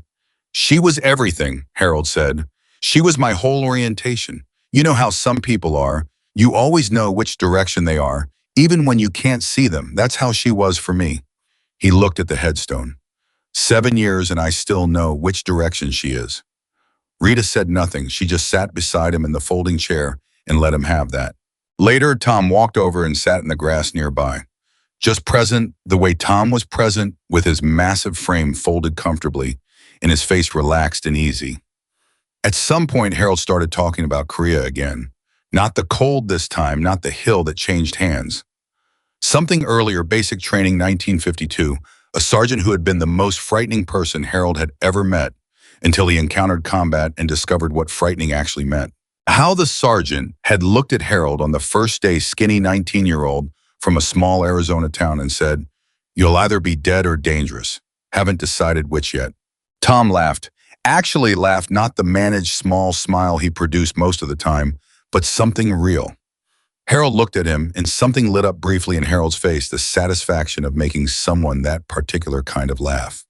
"Sergeant Briggs," Harold said. "He made it home. I heard he became a school teacher in Indiana. 3rd grade.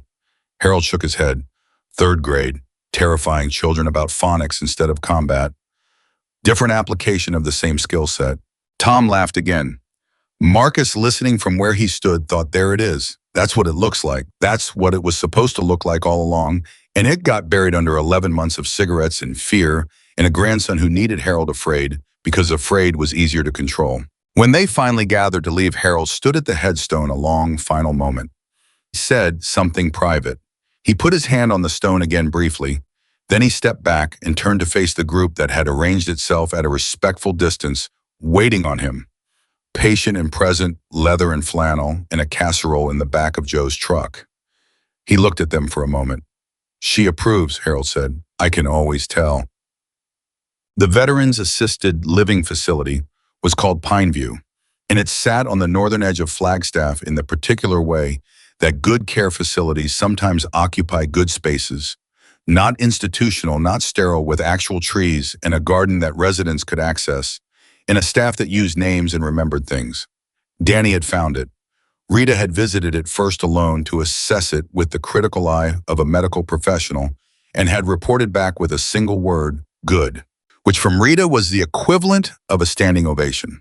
Harold moved in on the 1st of December, 5 weeks after the hearing. I didn't have much. The trailer had been leased, and the lease was ending anyway, and most of what Harold owned that mattered had been reduced over 14 months by Ethan's needs and Ethan's habits. But there were things, the photographs Harold and Margaret at various ages. Harold in uniform, a small boy who must have been Harold's daughter's child from before the boy became someone else. Margaret's curtains, which Harold had taken down carefully and folded and brought because he wasn't ready not to have them somewhere. His Korean War service photographs kept in a box that had somehow survived everything. A coffee mug with a faded print on it that Harold never explained and that Marcus never asked about. Tom carried boxes. Joe assembled the bed frame because Harold's facility room came with a frame that required assembly, and Joe treated this as a personal calling. Rita supervised where things went with the same quiet efficiency she brought to everything, and Harold directed from the doorway, saying left or no, the other left, not there, and the room became gradually and through collective effort a space that felt like it belonged to Harold rather than to the facility. When everyone had gone and Harold was alone in the room for the first time, he sat in the chair by the window, his chair brought from the trailer, the same faded lawn chair somehow still functional, and he looked at Margaret's curtains, which Rita had hung on the window before she left, and he sat with the particular quality of silence that was different from the silence of the trailer. Not the silence of isolation, not the silence of being alone and knowing no one was coming.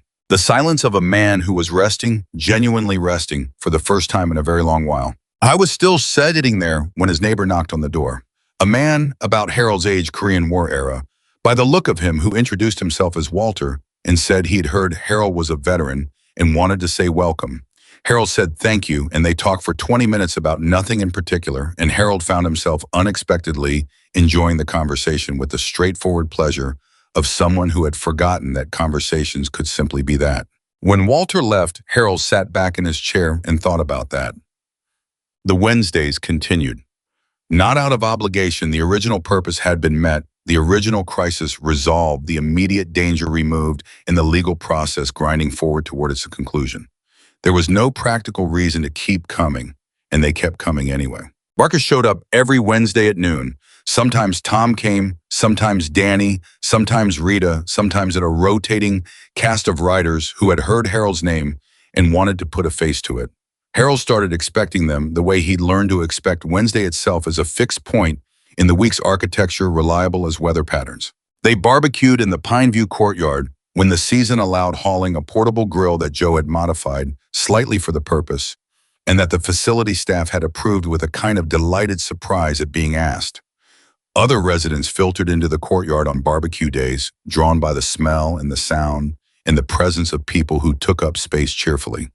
Harold introduced Marcus to Walter, who turned out to have opinions about motorcycle mechanics that were both strong and specific. Marcus introduced Walter to Danny. Danny and Walter discovered a shared history with a particular stretch of Korean terrain and spent an afternoon going over it in detail that excluded everyone else and included neither of them finding it lonely. Harold watched all of this with a quality of attention that Marcus noticed, a quiet, pleased attentiveness, the look of a man watching something grow that he had a hand in planting. On Harold's 88th birthday, the courtyard at Pineview contained 47 people, which was more people than the courtyard had ever contained simultaneously, in which the staff handled with the cheerful improvisation of people who had learned to be flexible. There were writers from 4 different chapters.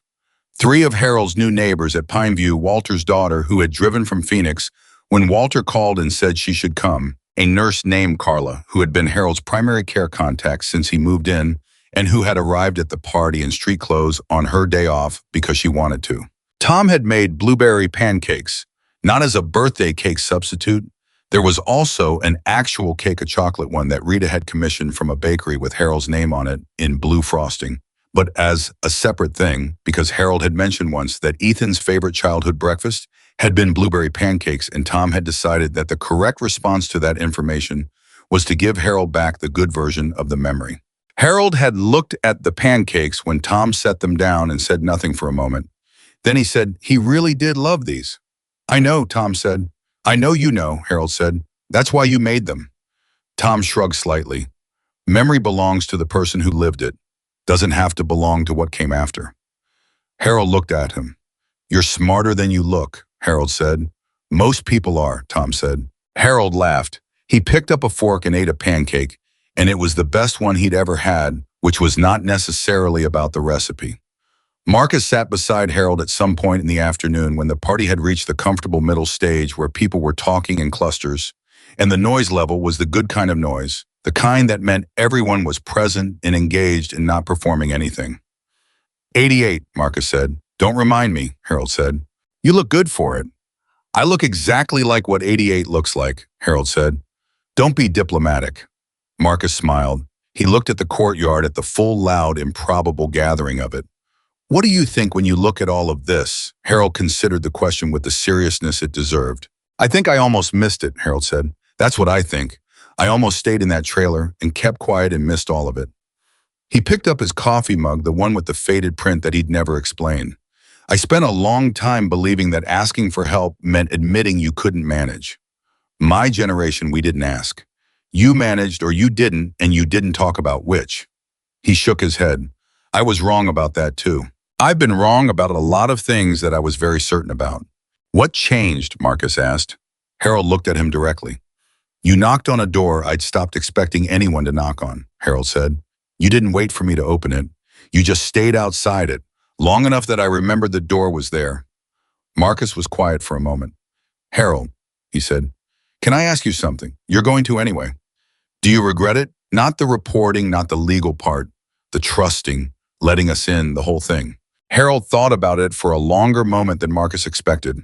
"There was a period," Harold said, "around week 3 or 4 of your visits when Ethan noticed the bikes coming around and started asking questions, And I started thinking, I've made a mistake. I've opened something I can't close again. I've put this in motion and now it's going to run wherever it runs and I don't control it anymore. He held his coffee mug. That was the most frightened I'd been in the whole thing. Not of him, of having chosen something. What got you through that? Marcus asked. Harold was quiet for a moment. You came back the next Wednesday, Harold said simply, and the one after that. And eventually I understood I don't know exactly when that you were going to keep coming back. That it wasn't conditional on anything I did or said or decided. You were just there, he looked at his mug. I'd forgotten that was something people could be. The party continued around them. Tom was teaching Walter's daughter something about the engine of a particular motorcycle model, and she was listening with more interest than he'd apparently expected, which was making Tom visibly pleased. Rita was talking to Carla, the nurse, about something medical that had made them both laugh. Danny's wife was helping two of the Pineview residents figure out a phone problem that was apparently significant and complicated. Joe was doing what Joe did at gatherings, which was occupying himself with the logistical infrastructure, making sure everyone had food, that chairs were available, that the grill was properly supervised. Harold watched all of it. I spent my whole life believing family had to share my blood, Harold said. He said it the way he'd said things on the storm night, not performing, not addressing anyone, just finding the words that fit the thing he was trying to say. My wife, my daughter, my grandson. That was the shape of it. That was what I understood it to mean. He looked across the courtyard at the leather vests and the faces he'd come to know one Wednesday at a time. Turns out I had the definition wrong. What's the right definition? Marcus asked. Harold was quiet for a moment. He took a sip of his coffee. He set the mug down carefully. Family is the people who refuse to leave, Harold said. That's all it is. The people who stay when staying is inconvenient, who come back when coming back isn't required, who knock on doors that don't open easily and wait outside them without making it the door's fault. He looked at Marcus. Blood is just biology. He gestured at the courtyard, at all of it. This is a choice. Every single one of them chose to be here. That's not nothing. That's actually everything. Marcus looked at him. You should have been a writer, Marcus said. I should have been a lot of things, Harold said. I'm 88. I'm working with what I've got. 3 months later, Ethan Bennett was sentenced to 6 years in the Arizona State Correctional System on the state charges. The federal wire fraud charge added an additional 18 months to run consecutively. His assets, what remained of them, after the gambling had done its work, were seized and applied toward restitution. The restitution wouldn't cover everything. It never did. But it covered enough to fund Harold's care at Pineview for the next several years, which was a justice that had the particular quality of the practical. Harold was told about the sentence on a Wednesday by Danny in the Pineview common room. He listened to all of it without interruption. When Danny finished, Harold nodded. Okay, Harold said. Danny waited. That's it, Danny asked. Harold thought about it. I don't know what else there is to say, Harold said. It's done. The right thing happened. I wish he stopped. I wish he had been someone different. I wish whatever broke in him had broken differently or not at all. I wish the boy I taught to ride a bike in the Prescott driveway had stayed closer to the surface. He looked at his hands. But wishing doesn't change what happened. And what happened is that a court of law looked at everything and came to the right conclusion. That's not nothing. After a year of thinking nobody would believe me if I said anything, that's actually quite a lot. Danny looked at him. You okay, Harold? Harold met his eyes. Yes, Harold said. I am genuinely okay. I know how that sounds given everything. But he stopped, tried to find the right way to say it. The feeling I have right now is not what I expected. I expected relief, or something I don't know sadder than this. But what I feel is something closer to clean. Like when you wash something that's been dirty for a long time, and it finally comes out the way it was always supposed to look. Danny was quiet for a moment. Good, he said finally. That's Harold, that's the right feeling to have. Marcus came for the Wednesday visit an hour later and found Harold in the courtyard with Walter, the two of them arguing cheerfully about some baseball statistic that neither of them seemed to have clear data on, but both of them had strong opinions about. Harold waved him over. Marcus sat down. He was immediately conscripted into the argument on Harold's side, which he attempted by acknowledging immediately that he didn't follow baseball well enough to have standing. Harold said that didn't matter. He agreed with Marcus anyway, And Walter said that was the problem with the youth of today, which made Marcus laugh because the last time anyone had referred to him as youth was so far in the past he couldn't locate it. They sat in the courtyard for 3 hours. Other residents came and went. Staff people passed through and stopped briefly and moved on. Tom arrived at some point with a bag of food from a place he decided Harold needed to try. And Harold tried it, and the argument about baseball was eventually resolved in the way most such arguments are resolved, which is that everyone held their position and decided it didn't matter and moved on to the next thing. When the afternoon was ending and Marcus was getting ready to go, Harold walked him to the facility entrance, the way he always did now, out through the main door to the edge of the parking area where Marcus's bike was parked. Harold looked at the bike for a moment. "You know what I think about sometimes?" Harold said. "What?" "That afternoon last August, that veterans ride. The way I was sitting in that lawn chair by the burned-out shed, and you pulled up on that bike and walked over and crouched down in the dirt to be at eye level with me." Harold shook his head slightly. "I almost told you nothing. I almost said I was fine and let you go. I had the words ready. I'd said them to everyone else." "Why didn't you?" Marcus asked. Harold looked at him. "Because you crouched down," Harold said. "That's all. Everyone else had walked past or stayed standing or just glanced at me and kept going. But you crouched down to be level with me, like I was worth being level with." He was quiet for a moment. "Nobody had done that in a long time. It disarmed me. Before I knew what was happening, you'd lifted that sleeve and there it was." Marcus said nothing. "I've thought about that a lot," Harold continued, "about how much hangs on the small things, how a life can change because someone decided to crouch down instead of stand over." He looked at Marcus steadily. "You didn't know what you were starting. You just did the thing that seemed right." "That's all it ever is," Marcus said, "usually." Harold put his hand out. Marcus shook it. Harold's grip was firmer than it had any right to be at 8, and it held for a moment longer than a casual handshake.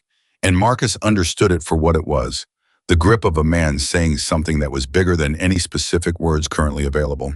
"Wednesday," Harold said. "Wednesday," Marcus said. Harold turned and walked back through the facility entrance, back to the warmth and the noise and the people who called him by name, and remembered how he took his coffee and knocked on his door to ask if he wanted to join the Tuesday game and saved him the chair by the window in the common room, because they'd noticed that was the one he preferred. Marcus stood at his bike for a moment. He looked at the entrance Harold had disappeared through. He thought about 13 weeks of Wednesdays, one storm, one recording, one courthouse, one November street, filled with 395 engines running steady. I thought about a frail old man in a lawn chair with his sleeves buttoned to his wrists who had looked at Marcus crouching in the dirt beside him and made a calculation that had cost him everything he'd been protecting and given him back everything he'd lost. I thought about what courage actually looked like when you stripped away the performances of it, when it wasn't dramatic or loud or made for witnesses, when it was just an 87-year-old man lifting a sleeve in the August heat of Arizona and letting someone see. Marcus put on his helmet. He started his engine. He sat with the sound for a moment the way he always sat with it, the particular constant forward-pointing sound of a machine that knew what it was built for. Then he pulled out of the parking lot and onto the open road, and the Arizona sky was the specific and extraordinary blue that came after everything had cleared, and it went all the way to the horizon in every direction, and there was a long way still to ride, and every mile of it was exactly worth riding. Because somewhere in a courtyard in Flagstaff, an 88-year-old man was arguing baseball statistics with his neighbor and eating food from a bag Tom had brought and wearing Margaret's curtains on his window and laughing, actually laughing, the real kind, the kind that had to be surprised out of him before he knew it was there. And that was not a small thing. That was not a small thing at all. Real strength was never measured by how frightening a man looked. It was measured by who he chose to stand beside when standing was hard. It was measured by a crouching down, a lifted sleeve, a Wednesday kept without being required. It was measured by 395 engines running steady on a cold November street. Not for show, not for noise, but for one specific reason, because a man who had survived a hill that changed hands 3 times in a week and 37 years of marriage and 11 months of burning deserved to walk into a courthouse, knowing that behind him, as far as he could see, there was not 1 inch of empty road. Harold Bennett had gone looking for family in all the places family was supposed to be, and had found it in the end exactly where he'd stopped looking, in the people who came back and kept coming back and refused every invitation the world extended to stop. That was the whole story. That was all of it, and it was enough.